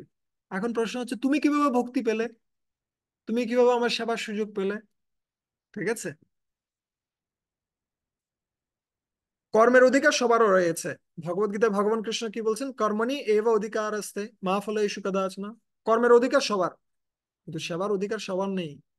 যেমনি তুলসী আরতিতে আমরা গাই, সেবা অধিকারও দিয়ে কর নিজ দাসী। সেবা অধিকার দিয়ে আমাকে আপনার দাসীতে পরিণত করুন, আপনার দাস রূপে আমাকে গ্রহণ করুন। ঠিক আছে, সেবার অধিকার সবার নেই, কর্মের অধিকার সবার রয়েছে, কিন্তু তুমি কিভাবে আমার সেবার অধিকার পেলে? কে জিজ্ঞেস করছেন? নৃসিংহদেব জিজ্ঞেস করছেন, কিভাবে আমার সেবার অধিকার পেলে? তখন প্রহ্লাদ মহারাজ বলছেন যে আমি এটা কার মাধ্যমে পেয়েছি? আমি এটা পেয়েছি আমার গুরুদেবের কৃপায়, নারদ মুনির কৃপায়। एवं जनं निपतितं प्रबभौ हि कूपे कामाविकाममनुय प्रपतन् प्रसङ्गात् कृत्वात्मसात् सुरशिना भगवान् गृहीतः सोऽहं कथं नु विसृजे तव वृत्तसेवम्। আমি সম্পূর্ণরূপে এই প্রবাবা ওহি কূপে, আমি ওহি কূপে পড়ে গিয়েছিলাম। ওহি ওহি মানে হচ্ছে সর্প, সর্পের সর্পে পরিপূর্ণ এই যে সংসার কূপ, সেটাতে আমি পড়ে গিয়েছিলাম, যেখানে কামাভি কাম মনু ইয়া প্রাপতান প্রসঙ্গাত। যেখানে একটার পর একটা কামনা বাসনা আমাকে কামড়াচ্ছে, ঠিক আছে? কিন্তু আপনার আপনার বিশেষ ভক্ত সুর ঋষি না, সুর মানে হচ্ছে দেবতাদের যিনি ঋষি, দেবতাদের যিনি আহ দেবতাদের মধ্যে যিনি ঋষি অথবা নারদ মুনি, তিনি কৃপা পূর্বক আমাকে গ্রহণ করেছিলেন, গৃহীতঃ। সে বিশেষ ব্যক্তি নারদ মুনি, তিনি আমাকে গ্রহণ করেছিলেন। সো অহম কথম নু বিসৃজে তব বৃত্ত সেবম। সে আপনার সে বৃত্ত, সেই শুদ্ধ ভক্ত, তার যে সেবা আমি কিভাবে পরিত্যাগ করতে পারি, আমি তাকে কিভাবে ভুলে থাকতে পারি, ঠিক আছে? তো এখানে দেখুন, প্রভুপাদ খুব সুন্দর একটা কথা বলছেন। প্রভুপাদ এখানে অনুবাদটাও খুব সুন্দর লিখেছেন। তাই আমার সর্বপ্রথম কর্তব্য হচ্ছে তার সেবা করা। তার সেবা আমি কি করে পরিত্যাগ করতে পারি, ঠিক আছে? কারণ তার মাধ্যমে আমি এই সেবাটা পেয়েছি। প্রভুপাদ লিখছেন, ওকে আমি একটা মনে হয় এখানে মার্কিং করে নিই। ওকে, এটি শুদ্ধ ভক্তের লক্ষণ। সর্বপ্রথমে শ্রী গুরুদেবের সেবা করা উচিত। কখনোই শ্রী গুরুদেবকে লঙ্ঘন করে ভগবানের সেবা করার বাসনা করা উচিত নয়। সেটি বৈষ্ণবের আদর্শ নয়। নরোত্তম দাস ঠাকুর বলেছেন, তাদেরও চরণসেবী ভক্ত শোনে বাস, জনমে জনমে হয় এই অভিলাষ। এই অভিলাষ, আমার অন্য কোনো অভিলাষ নেই, ঠিক আছে? তো আমাদের ক্ষেত্রেও আমরা এই যে এই পর্যায়ে আমরা এসেছি, সেটা কাদের কৃপাতে? বৈষ্ণবদের কৃপাতে। যেন আমরা কখনো এটা ভুলে না যাই, ঠিক আছে? শশ্বরূপ দাস গোস্বামী মহারাজ একটা গল্প বলছিলেন। একজন ব্যক্তি, উনি গাড়ি চালাচ্ছেন, কিন্তু ওনার গাড়িটা আটকে গেছে, কিছুতেই ওঠার মানে স্টার্ট নিচ্ছে না, এটা ঠেলা দেওয়া প্রয়োজন। তো একজন ব্যক্তি এসে ওনাকে অনেকক্ষণ পরে এসে ওনাকে সাহায্য করছেন, বলছেন আপনার তো গাড়িটা আটকে গেছে, আমি একটু হেল্প করব। তখন উনি করছেন, পেছন থেকে ধাক্কা দিয়েছেন। যখন ধাক্কা দিয়েছেন, অনেকক্ষণ ধরে ধাক্কা দিচ্ছেন, ধাক্কা দিতে দিতে গাড়িটাকে রাস্তায় তুলে দিয়েছেন। আর তুলে দেওয়ার পরে যে ব্যক্তিটা গাড়ির ভিতরে ছিলেন, যার গাড়ি, ড্রাইভার, ও গাড়িটা চালিয়ে পো করে চলে গেল, আর পেছনে ফেরেও তাকালো না কে আমাকে গর্ত থেকে তুলে দিয়েছিল, ঠিক আছে? ও আর ফিরেও তাকিয়ে একটা গ্র্যাটিটিউড জানাচ্ছে না, যে ধন্যবাদ, আপনি যে আমাকে তুলে দিলেন, এটার জন্য আমি আজকে বাড়িতে যেতে পারছি। তো আমাদের জীবনও আমরা প্রকৃতপক্ষে আটকানো, এই জড়জগতে আটকানো, কোটি কোটি জন্ম ধরে আটকানো। কিন্তু সাধুগুরু বৈষ্ণবরা আমাদেরকে কি করে দিচ্ছেন?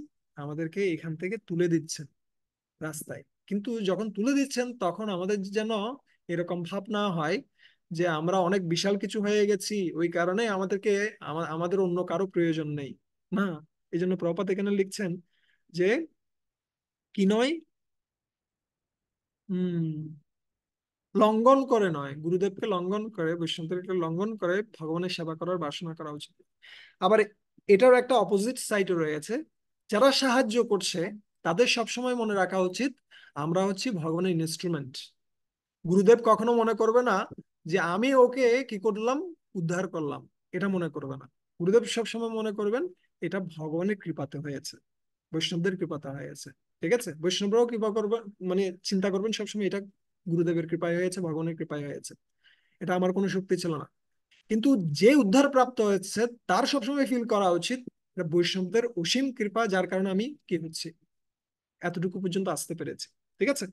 তো এখানে আমরা দেখতে পাচ্ছি প্রহ্লাদ মহারাজ তিনি প্রার্থনা করছেন যে প্রকৃতপক্ষে এটা আমার গুরুদেবের কৃপা, এবং আপনি শুধুমাত্র আমার গুরুদেবের কৃপা, গুরুদেবের কথাকে কি করার জন্য, সত্য করার জন্য আপনি আবির্ভূত হয়েছেন, ঠিক আছে? উনি বলছেন, মন্যেষা বৃত্ত ঋষি বাক্যম মৃতম বিধাতুম। আপনি অবতীর্ণ হয়েছেন ঋষি বাক্যম, আমার গুরুদেবের কথাকে রক্ষা করার জন্য, ঠিক আছে? এখানে ঋষি বাক্যম বলতে অনেকগুলো ব্যক্তি হয়। একদিকে হচ্ছে চতুষ্কুমারেরা, তারা অভিশাপ দিয়েছিল জয় বিজয়কে, এটা একটা বিষয় রয়েছে। আর একটা বিষয় রয়েছে এখানে হচ্ছে নারদ মুনি বলছিলেন, নারদ মুনির কথা সত্য করছেন। আর একটা হচ্ছে কে রয়েছেন, কশ্যপ মুনি বলছিলেন দিতিকে যে তোমার গর্ভে যে সন্তানটা আসছে, সেই সন্তানটা হচ্ছে সবচেয়ে বড় একটা অসুর হবে, কিন্তু একটা সুখবর হচ্ছে এদেরকে হত্যা করার জন্য ভগবান আবির্ভূত হবেন। তো এভাবে অনেকগুলো ব্যক্তির কথাকে সত্য করার জন্য আপনি আবির্ভূত হয়েছেন। এবং আমার পিতাও আপনার ভৃত্য ছিল, জয় বিজয় ছিল, তার কথা রক্ষা করার জন্য আপনি আবির্ভূত হয়েছেন। তো এইভাবে প্রকৃতপক্ষে আপনি আপনার ভৃত্যের দাস প্রকৃতপক্ষে। ঠিক আছে, সাধুনাম হৃদয়ম মহ্যম, সাধুনাম হৃদয়ম তাহম, মদন্নত্তেন জানন্তি নাহম তেভ্য মনা কপি। সাধুনাম হৃদয়ম মহ্যম, সাধুরা আমার হৃদয়, সাধুনাম হৃদয়ম তোয়াহম, আ- তাদের হৃদয় হচ্ছে আমি। ঠিক আছে, মদন্নত্তেন জানন্তি, আমাকে ছাড়া তারা কিছুই জানে না। নাহম তেভ্য মনা কপি, আমিও তাদেরকে ছাড়া কিছুই জানি না। ঠিক আছে, এটা হচ্ছে ভক্ত এবং ভগবানের মধ্যে ভাব বিনিময়। এখানে মধুমঙ্গল প্রভু লিখছেন ভাব বিনিময় অথবা আদান প্রদান। ঠিক আছে, ইয়েস, এটা হচ্ছে ভক্ত এবং ভগবানের বিশেষ সম্পর্ক। এবং এভাবে কথা বলতে গিয়ে বলছে যে আসলে হে ভগবান, আপনি শুধুমাত্র এখন আবির্ভূত হয়েছেন তা নয়, আপনি অনেকবার আবির্ভূত হয়েছেন, এভাবে একটার পর একটা অনেক অবতারে আপনি আবির্ভূত হয়েছেন। কিন্তু আপনি অনেক অবতারে অবতীর্ণ হলেও আমাকে কখনো রক্ষা করেন নাই। ঠিক আছে, আপনি কি কি অবতারে অবতীর্ণ হয়েছেন এটার একটা লিস্ট দিবেন এখন কে, প্রহ্লাদ মহারাজ। কিন্তু এইগুলো বলার উদ্দেশ্য হচ্ছে কি, আপনি বারবার অবতীর্ণ হয়েছেন অসংখ্য অবতারে, কিন্তু আমি রক্ষা পাইনি। আমি রক্ষা পেয়েছি কার দ্বারা? আপনার ভৃত্য যখন আবির্ভূত হলো, আপনার ভৃত্য যখন আমার জীবনে এসেছে এই নারদ মুনি, তখন আমি রক্ষা পেয়েছি। সো এই জন্য আহ কে বলছেন, ব্রহ্মাণ্ড ভ্রমিতে কোনো ভাগ্যবান জীব গুরু কৃষ্ণ প্রসাদে পায় ভক্তিলতা দিচ্ছে। ব্রহ্মাণ্ড ভ্রমিতে আমরা কিন্তু ভ্রমণ করছি সবসময়, এবং আমাদের সাথে সবসময় পরমাত্মা রয়েছে। কিন্তু এই পরমাত্মা কখনো আমাদেরকে রক্ষা করতে পারেনি যতক্ষণ পর্যন্ত গুরুদেব এসে, বৈষ্ণবরা এসে আমাদেরকে রক্ষা না করছে। ঠিক আছে, এই জন্য এখানে কে বলছেন, প্রহ্লাদ মহারাজ বলছেন আপনি অনেক অবতারে অবতীর্ণ হয়েছেন, কিন্তু আমাকে রক্ষা করতে পারলেন না। শুধুমাত্র আপনার ভৃত্য নারদ মুনি যখন এসেছে তখন আমি তখন আমার রক্ষা হয়েছে, না হলে রক্ষার কোনো উপায় ছিল না। ঠিক আছে, এভাবে তিনি এই 30 নম্বর শ্লোক থেকে অনেকগুলো অবতারের কথা বলবেন। প্রথমে তিনি বলছেন কিসের কথা, প্রথমে তিনি বলছেন কিভাবে মহাবিষ্ণু থেকে সৃষ্টি হয়েছে সমস্ত কিছু এই শ্লোকটাতে।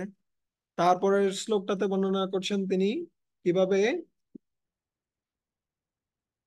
yes,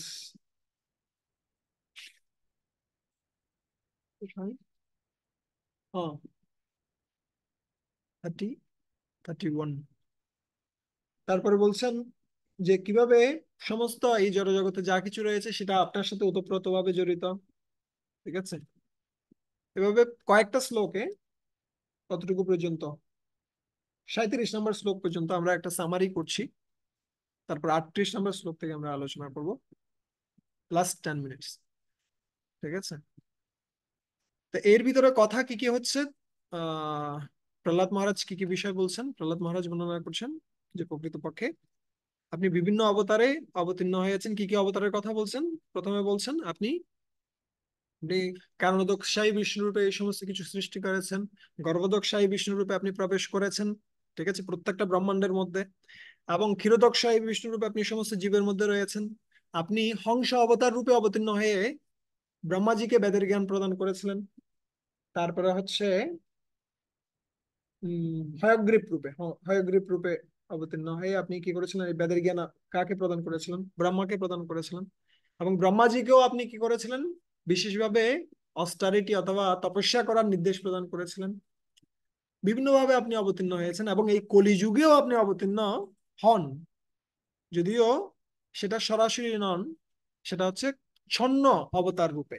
ঠিক আছে, ধর্মম মহাপুরুষ পাশি যুগানুবৃত্তম ছন্ন কালো যৎ অভবৎ ত্রিযুগ অথো শতম। বলছেন আপনি বিভিন্ন অবতার রূপে অবতীর্ণ হন, পাশি যুগানুবৃত্তম, বিভিন্ন যুগের যে সমস্ত ব্যক্তিরা রয়েছে তাদেরকে রক্ষা করার যথার্থ প্রক্রিয়া নিয়ে আপনি অবতীর্ণ হন। কিন্তু এই কলিযুগে আপনি কি রূপে অবতীর্ণ হন? আপনি ছন্ন অবতার রূপে অবতীর্ণ হন। ঠিক আছে, আপনি এই কলিযুগে যখন অবতীর্ণ হন তখন আপনি নিজেকে ভগবান রূপে দাবি করেন না। ঠিক আছে, সেই শ্লোকটার উপরেও আমি একটা লেকচার শুনছিলাম, যেখানে গুরু মহারাজ বলছিলেন যে যদি কেউ বলে যে আমি ভগবান। এই কলিযুগে যদি কেউ স্বীকার মানে নিজেকে দাবি করে যে আমি ভগবান, তাহলে কলিযুগের ভগবানের সংজ্ঞা অনুসারে সে ভগবান নয়। কেন? কলিযুগের ভগবানের সংজ্ঞা হচ্ছে সে নিজেকে ভগবান বলে দাবি করবে না, কিন্তু তার যে কার্যক্রম সেটা শাস্ত্রের মাধ্যমে প্রমাণিত হবে যে তিনি ভগবান। কিভাবে আমরা দেখতে পাই? আমরা দেখতে পাই মহাপ্রভুর ক্ষেত্রে। মহাপ্রভু হচ্ছেন সেই স্বর্ণ অবতার, যিনি এই কলিযুগে অবতীর্ণ হয়ে আমাদেরকে রক্ষা করার জন্য এই মহামন্ত্র নিয়ে এসেছেন, হরে কৃষ্ণ মহামন্ত্র। কৃষ্ণ বর্ণম তৃষা কৃষ্ণম সঙ্গ উপাঙ্গাস্ত্র পার্ষদম যজ্ঞৈ সংকীর্তনো প্রায়ৈ যজন্তি হি সুমেধসঃ। তিনি কি কি নিয়ে এসেছেন? যজ্ঞ নিয়ে এসেছেন। কি যজ্ঞ? সংকীর্তন যজ্ঞ নিয়ে এসেছেন। ঠিক আছে? এবং এই সংকীর্তন যজ্ঞের মাধ্যমে তিনি সকলকে উদ্ধার করবেন। সুমেধসা, সুমেধসা ব্যক্তিরা তার এই সংকীর্তন যজ্ঞে যুক্ত হয়ে প্রকৃতপক্ষে উদ্ধার লাভের প্রয়াস করতে পারে। ঠিক আছে? তো এইভাবে আপনি বিভিন্ন অবতারে অবতীর্ণ হচ্ছেন, কিন্তু আমি কখনো রক্ষা পাচ্ছি না। কেন রক্ষা পাচ্ছি না? কারণ আমার মনটা বারবার করে কিসের দ্বারা আকৃষ্ট? আমার মনটা বারবার আহ কামের প্রতি আকৃষ্ট। এখানে বর্ণনা করছেন, নয়েতন্মনস্তব কথাসু বিকুণ্ঠনাথ সম্প্রিয়তে দুরিত দুষ্টমসাধু তীব্রম কামাতুরম হর্ষ শোক ভয়ে এষ নার্তম তস্মিন কথম তব গতিম ব্রিমিষামি দীনঃ। আমার মনটা বারবার কামাতুরম, কামের দ্বারা আতুর। কাম মানে কি? যেটা কৃষ্ণ কেন্দ্রিক নয়, সেটা হচ্ছে কাম। প্রপাত তাৎপর্য লিখবেন, আমরা একটু করে দেখবো। আর এর ফলে যখন কারোর মধ্যে কাম রয়েছে, তখন তার মধ্যে হর্ষ, কখনো সে আনন্দিত হয়, কখনো সে শোকাগ্রস্ত হয়, কখনো সে ভয়গ্রস্ত হয়। এভাবে সে সবসময় আর্তনাদের মধ্যে থাকে। ঠিক আছে? সবসময় সে কষ্টের মধ্যে থাকে। এবং আমার পরিস্থিতিটাও হচ্ছে সেরকম। এবং এর ফলে তব কথম, তসমিন কথম তব গতিম ব্রিমিষামি দিন। এবং তার ফলে আমি কখনো কি হচ্ছি না, উদ্ধার প্রাপ্ত হতে পারছি না, এবং আপনার কথায়ও আমার কোনো রুচি জাগছে না। ঠিক আছে? এখানে প্রপার লিখছেন, সুতরাং দিনা এবং পতিতা আমি কিভাবে আপনার তথ্য আলোচনা করতে সক্ষম হব? আমি এগুলো কিছুই জানি না। আমার পরিস্থিতি হচ্ছে সেরকম। সেখানে পাপ কর্ম জিনিসটা কি সেটা প্রপার লিখছেন, পাপ কর্মে যুক্ত হওয়ার ফলে মন পাপ পূর্ণ হয়। যা কিছু কৃষ্ণ ভাবনায় যুক্ত নয় তাই পাপ পূর্ণ বলে বুঝতে হবে।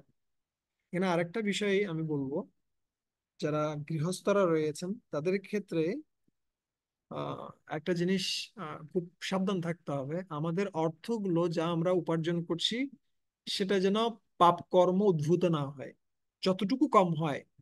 মানে এই জগৎটাই পাপে পরিপূর্ণ, কিন্তু তথাপি যেটা গ্রসলি পাপপূর্ণ, ধরেন হতে পারে ঘুষ, হতে পারে কি অবৈধ কর্ম, হতে পারে এমন কিছু কার্য যেটা বিধি বহির্ভূত, সে সমস্ত কার্যে যেন আমরা লিপ্ত না হই।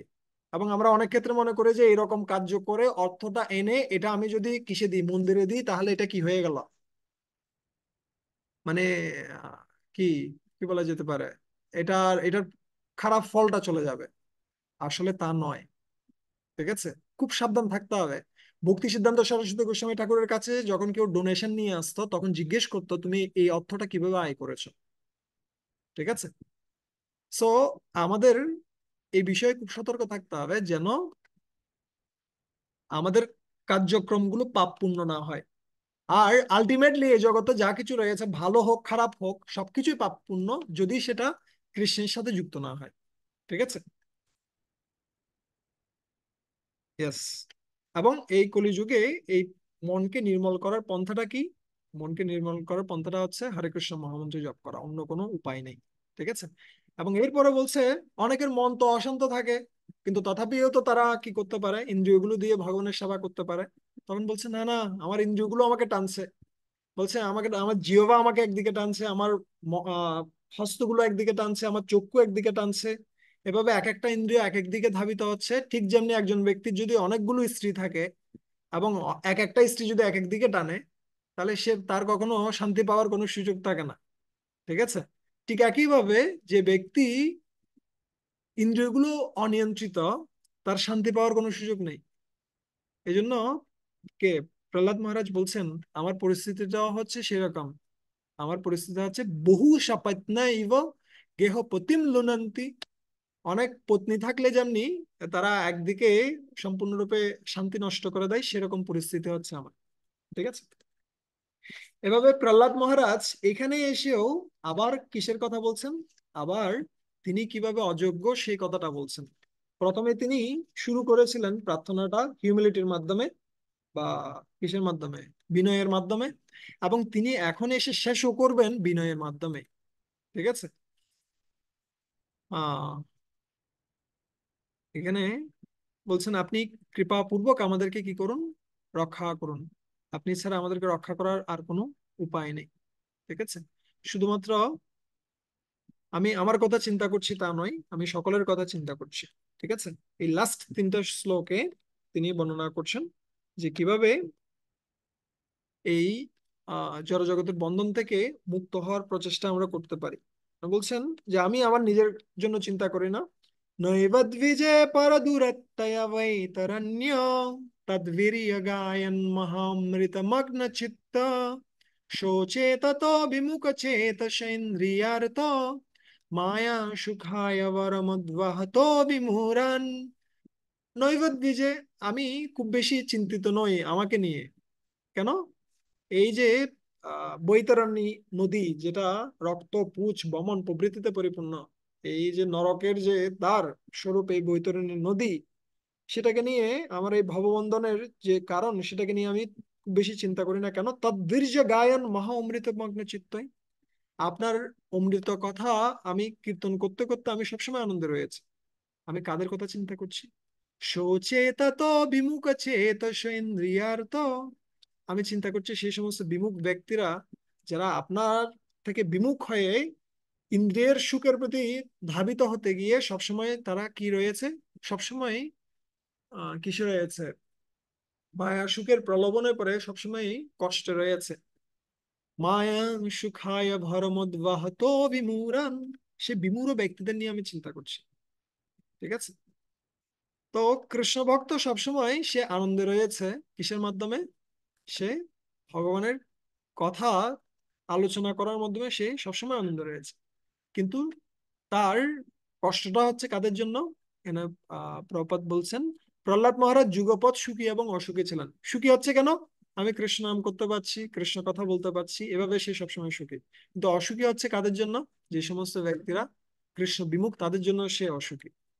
তখন নৃসিংহদেব বলছেন যে ঠিক আছে, তাহলে তুমি একটা কাজ করতে পারো। তুমি তুমি নিজে মুক্ত হতে পারো। আমি তোমাকে মুনিদের কাছে পাঠাচ্ছি, তারা তোমাকে মুক্তির পথ বলে দিবে। ঠিক আছে। তখন প্রহ্লাদ মহারাজ বলছেন না না, এই সমস্ত মুনিদের কথা আপনি বলছেন, তারা নিজেরা মুক্ত হতে চায়, আমি কিন্তু সেরকম নই।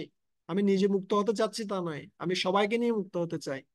প্রায়েণ দেব মুনয় সবিমুক্তি কামা মৌনম চরন্তি বিজনে ন পরত্ত নিষ্ঠা ন এতন বিহায় কৃপণন বিমুমুক্ষ এক নন্নম তদস্য শরণম ভ্রমতোনুপস্য। অনেক মুনিরা রয়েছেন যারা নিজের মুক্তির কথা চিন্তা করে, এবং তারা কোথায় চলে যায়? মৌনম চরন্তি বিজনে। তারা বনে, পাহাড়ে, পর্বতে সেখানে চলে যায়। সে অন্যদের কথা চিন্তা করে না। কিন্তু আমি একা কি হতে চাই না, বিমুমুক্ষু এক। আমি এদেরকে ফেলে রেখে বিহায় কৃপণন, এই সমস্ত কৃপণ ব্যক্তিদেরকে ফেলে রেখে আমি একা কি হতে চাই না, মুক্ত হতে চাই না। আমি সবাইকে আপনার চরণে নিয়ে আসতে চাই। ঠিক আছে। এটা হচ্ছে বৈষ্ণবের ভাব। সে শুধুমাত্র নিজে কি হতে চায় না, মুক্ত হতে চায় না, সে সবাইকে মুক্ত করতে চায়। ঠিক আছে। কৃষ্ণ ভাবনামৃত আন্দোলনের সদস্যদের পূর্ণ বিশ্বাস থাকা উচিত যে শ্রীকৃষ্ণকে ছাড়া কেউ কখনো সুখী হতে পারে না। এভাবে কৃষ্ণ ভাবনায় ভাবিত ভক্ত সর্বপ্রকার ভণ্ড আধ্যাত্মবাদী, ধ্যানী, মুনি, দার্শনিক এবং পরোপকারকারীদের থেকে দূরে থাকেন। ঠিক আছে। সো সুখী হওয়ার পন্থাটা অন্য কিছু নয়। অনেক ক্ষেত্রে এই ভক্তিযোগের যে পন্থাটা, এটা কঠিন মনে হতে পারে। ইন্দ্রিয়গুলোকে নিয়ন্ত্রণ করা, হরে কৃষ্ণ মহামন্ত্র জপ করা, এটা কঠিন মনে হতে পারে।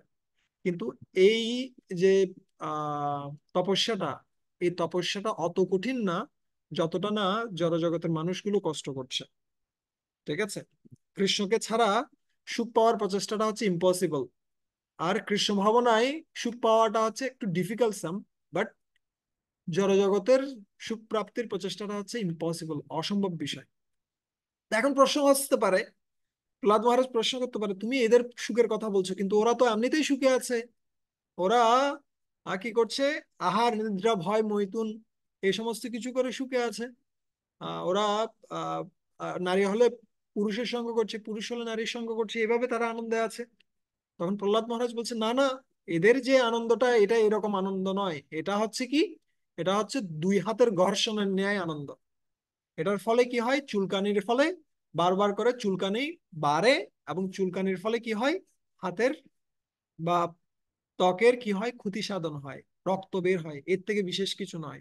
এর থেকে বিশেষ কোনো আনন্দ এটা নয়। এই জন্য বলছেন, ইয়ান্ময়তুনাদি গৃহ মেদিম মেদি সুখম হিতুচ্ছম কুণ্ডয়ানেন করয়োরিব দুঃখ দুঃখম তৃপ্পন্তি নেহ কৃপনা বহু দুঃখ ভাজা কুণ্ডতিবৎ মনুষ্যজম বিষহেত ধীরঃ। এই জড়জগতের যে সর্বোচ্চ সুখ সেটা হচ্ছে মৈথুন সুখ। এবং প্রত্যেকটা ব্যক্তি এই জড়জগতে আটকে আছে কিসের জন্য, এই মৈথুন আসক্তির কারণ। ঠিক আছে, কিন্তু যে ধীর ব্যক্তি রয়েছে তিনি এটার ঊর্ধ্বে ওঠার প্রচেষ্টা করেন। এবং এই জন্য আমাদের চারটা আশ্রমের মধ্যে তিনটা আশ্রমেই কি বিপরীত লিঙ্গের সঙ্গের ক্ষেত্রে রেস্ট্রিকশন দেওয়া হয়েছে সর্বোচ্চ প্রকারে। শুধুমাত্র একটা আশ্রমে অনুমোদন দেওয়া হয়েছে, গৃহস্থ আশ্রমে, সেখানেও কি রয়েছে, সেখানেও বিধি নিয়মের মধ্য দিয়ে কি করা উচিত, এই কার্যে লিপ্ত হওয়া উচিত। এবং সেটার উদ্দেশ্য থাকবে সৎ সন্তান, কৃষ্ণ ভক্ত সন্তান উৎপাদন করা। ঠিক আছে, কিন্তু না হলে সেটা কি সৃষ্টি করবে, এখানে বর্ণনা করছেন, সেটা হচ্ছে কি, সেটা হচ্ছে বহু দুঃখ ভাজম, সেটা শুধুমাত্র বন্ধন এবং দুঃখ সৃষ্টি করবে একটার পর একটা। ঠিক আছে, তাই বুদ্ধিমান ব্যক্তির কর্তব্য হচ্ছে এই চুলকানিটাকে কি করা, সহ্য করা। ঠিক আছে, এটা প্রকৃত সুখ নয়, এটা সুখের শুধুমাত্র একটা প্রতিচ্ছবি। ঠিক আছে, কিন্তু সেটার জন্য প্রচুর কষ্ট করতে হয়। ঠিক আছে, তো এখন প্রশ্ন হচ্ছে, তাহলে এভাবেও সুখী হতে পারছে না, ওভাবেও সুখী হতে পারছে না, তাহলে তারা কিভাবে সুখী হবে, তারা কিভাবে ভক্তিতে যুক্ত হবে? তখন প্রহ্লাদ মহারাজ বলছেন, যদি তারা 6টা কাজ করে, ভক্তিতে উন্নতির জন্য তারা যদি 6টা কাজ করে তাহলে তারা সুখী হতে পারবে। ঠিক আছে, সেই 6টা কাজ কি? সে 6টা কাজ হচ্ছে, তত্তে অহত্তমো নমস্তুতি কর্ম পূজা কর্ম স্মৃতি চরণ স্মৃতিশ্চরণयो শ্রবণম কথায়ম সংসেবয়া তৈ বিনোতি শরঙ্গয়া কিম ভক্তিম জনো পরমহংস গতো লবেতা। কি করা উচিত? হে ভগবান, আপনার আপনাকে কি করা উচিত, নমো সশব্দ প্রণাম করা উচিত, স্তুতি, স্তুতি মানে স্তুতি কর্ম পূজা, আপনার স্তুতি করা উচিত, এবং সমস্ত কর্ম আপনার উদ্দেশ্যে নিবেদন করা উচিত। ঠিক আছে, তারপরে কি করা উচিত, আপনার আহ আপনাকে স্তুতি কর্ম পূজা। ঠিক আছে, স্তুতি মানে হচ্ছে কি, প্রার্থনা নিবেদন করা। ঠিক আছে, তারপর কর্ম হচ্ছে সমস্ত কর্মগুলো ভগবানের উদ্দেশ্যে নিবেদন করা। পূজা হচ্ছে আপনার উদ্দেশ্যে পূজা নিবেদন করা। ঠিক আছে, তারপর হচ্ছে স্মৃতি চরণীয়, কর্ম স্মৃতি চরণীয়, সমস্ত কর্মের মধ্যে আপনার আপনার স্মৃতি, আপনার চরণ স্মরণ করা। ঠিক আছে, তারপর কি করা, শ্রবণম কথায়াম, আপনার কথা শ্রবণ করা। ঠিক আছে, এভাবে এই 6টি অঙ্গ যদি কেউ কি করে, পালন করে, তাহলে কি হবে, সে সম্পূর্ণরূপে আপনার ভক্তিতে যুক্ত হতে পারে এবং এর মাধ্যমে সে আনন্দিত হতে পারে। এছাড়া আনন্দ লাভের অন্য কোনো উপায় আমি দেখতে পাচ্ছি না। ঠিক আছে, কি কি তাহলে? একটা হচ্ছে নম, নম মানে হচ্ছে কি করা, ভগবানের চরণে, ভগবানের বিগ্রহের প্রতি প্রণাম নিবেদন করা। তারপর হচ্ছে স্তুতি করা, প্রার্থনা করা। কর্ম, সমস্ত কর্মগুলো ভগবানের জন্য নিবেদন করা। পূজা, পূজা নিবেদন করা। তারপর হচ্ছে স্মৃতি চরণেয়, সবসময় ভগবানের চরণ পদ্ম স্মরণ করা। তারপর হচ্ছে শ্রবণম কথায়াম, ভগবানের কথা শ্রবণ করা। এই 6টা পন্থা যদি কেউ পালন করে তাহলে সে আপনার ভালো একজন ভক্ত হতে পারবে। তার মাধ্যমে সে এই জড় প্রকৃতির বন্ধন থেকে মুক্ত হয়ে সে সবসময় আনন্দে নিমগ্ন থাকতে পারবে, যেমনটি আমি রয়েছি। ঠিক আছে। তা একদিকে প্রহ্লাদ মহারাজ আমাদের জন্য প্রার্থনাও করছে, অন্যদিকে তিনি উপায়ও দেখাচ্ছেন কিভাবে এই জগতের জীব কি হতে পারে, ভগবানের সেবায় যুক্ত হতে পারে। ঠিক আছে। একই রকম পন্থা কে অবলম্বন করেছিলেন? অম্বরীশ মহারাজ অবলম্বন করেছিলেন। এবং তিনি কিভাবে করতেন? সবাই মনো কৃষ্ণ পদারবিন্দयो বাচং শিবৈকুণ্ঠ গুণানুবর্ণনো करो हरिमन्दिरमर्जनादिषु श्रुतिं चकारोच्युत शतकथादयो मुकुन्दलिङ्गालय दर्शनो दृश तद्भीर्तगात्रस्पर्शङ्गसङ्गमे घ्राणं च तत्पादसरोजशोरवे श्रीमत्तुलस्यारसनं तदर्पिते पादो हरेर्क्षत्र पदानुसर्पणे शिरो ऋषिकेश पदाभिवन्दने कामं च दश्यतु कम्म कम्मया यथा उत्तम শ্লোক জনশ্রয়ারতি। বলছেন যে তিনি তার মনকে ভগবানের চরণে নিবেদন করতেন, তার বাক্যকে ভগবানের গুণকীর্তনে নিবেদন করতেন, তার অঙ্গকে ভগবানের প্রণাম করার ক্ষেত্রে ব্যবহার করতেন, এবং অঙ্গ দিয়ে বৈষ্ণবদের আলিঙ্গন করতেন। ঠিক আছে। এভাবে প্রত্যেকটা অঙ্গ দিয়ে তিনি ভগবানের সেবা করতেন, এবং এভাবে তিনি সম্পূর্ণরূপে ভগবান চেতনায় ছিলেন। ঠিক আছে। সো এখান থেকে আমরা এই শিক্ষাটা গ্রহণ করতে পারি যে আমরা প্রকৃতপক্ষে অনেক কষ্টে রয়েছি এই জড় জগতে, কিন্তু যদি আমরা ভগবানের শরণাগত হই, ভক্তদের শরণাগত হই, তাহলে আমরা আনন্দ থাকতে পারি। ঠিক আছে।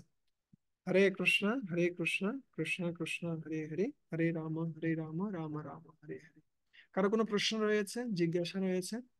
দুঃখিত, আমরা অনেক 9 মিনিট সময়, আমি চিন্তা করছিলাম সম্পূর্ণ শেষ করার, মাঝখানে কিছু শ্লোক বাদ বাদ গেছে, আমি জাস্ট ওটা সামারি করছিলাম। কারণ কোনো প্রশ্ন জিজ্ঞাসা রয়েছে?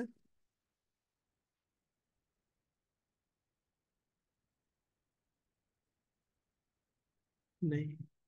আচ্ছা, অনুভূতি বলতে পারেন, আপনার কি ভালো লাগলো? মুন্নিমাতা।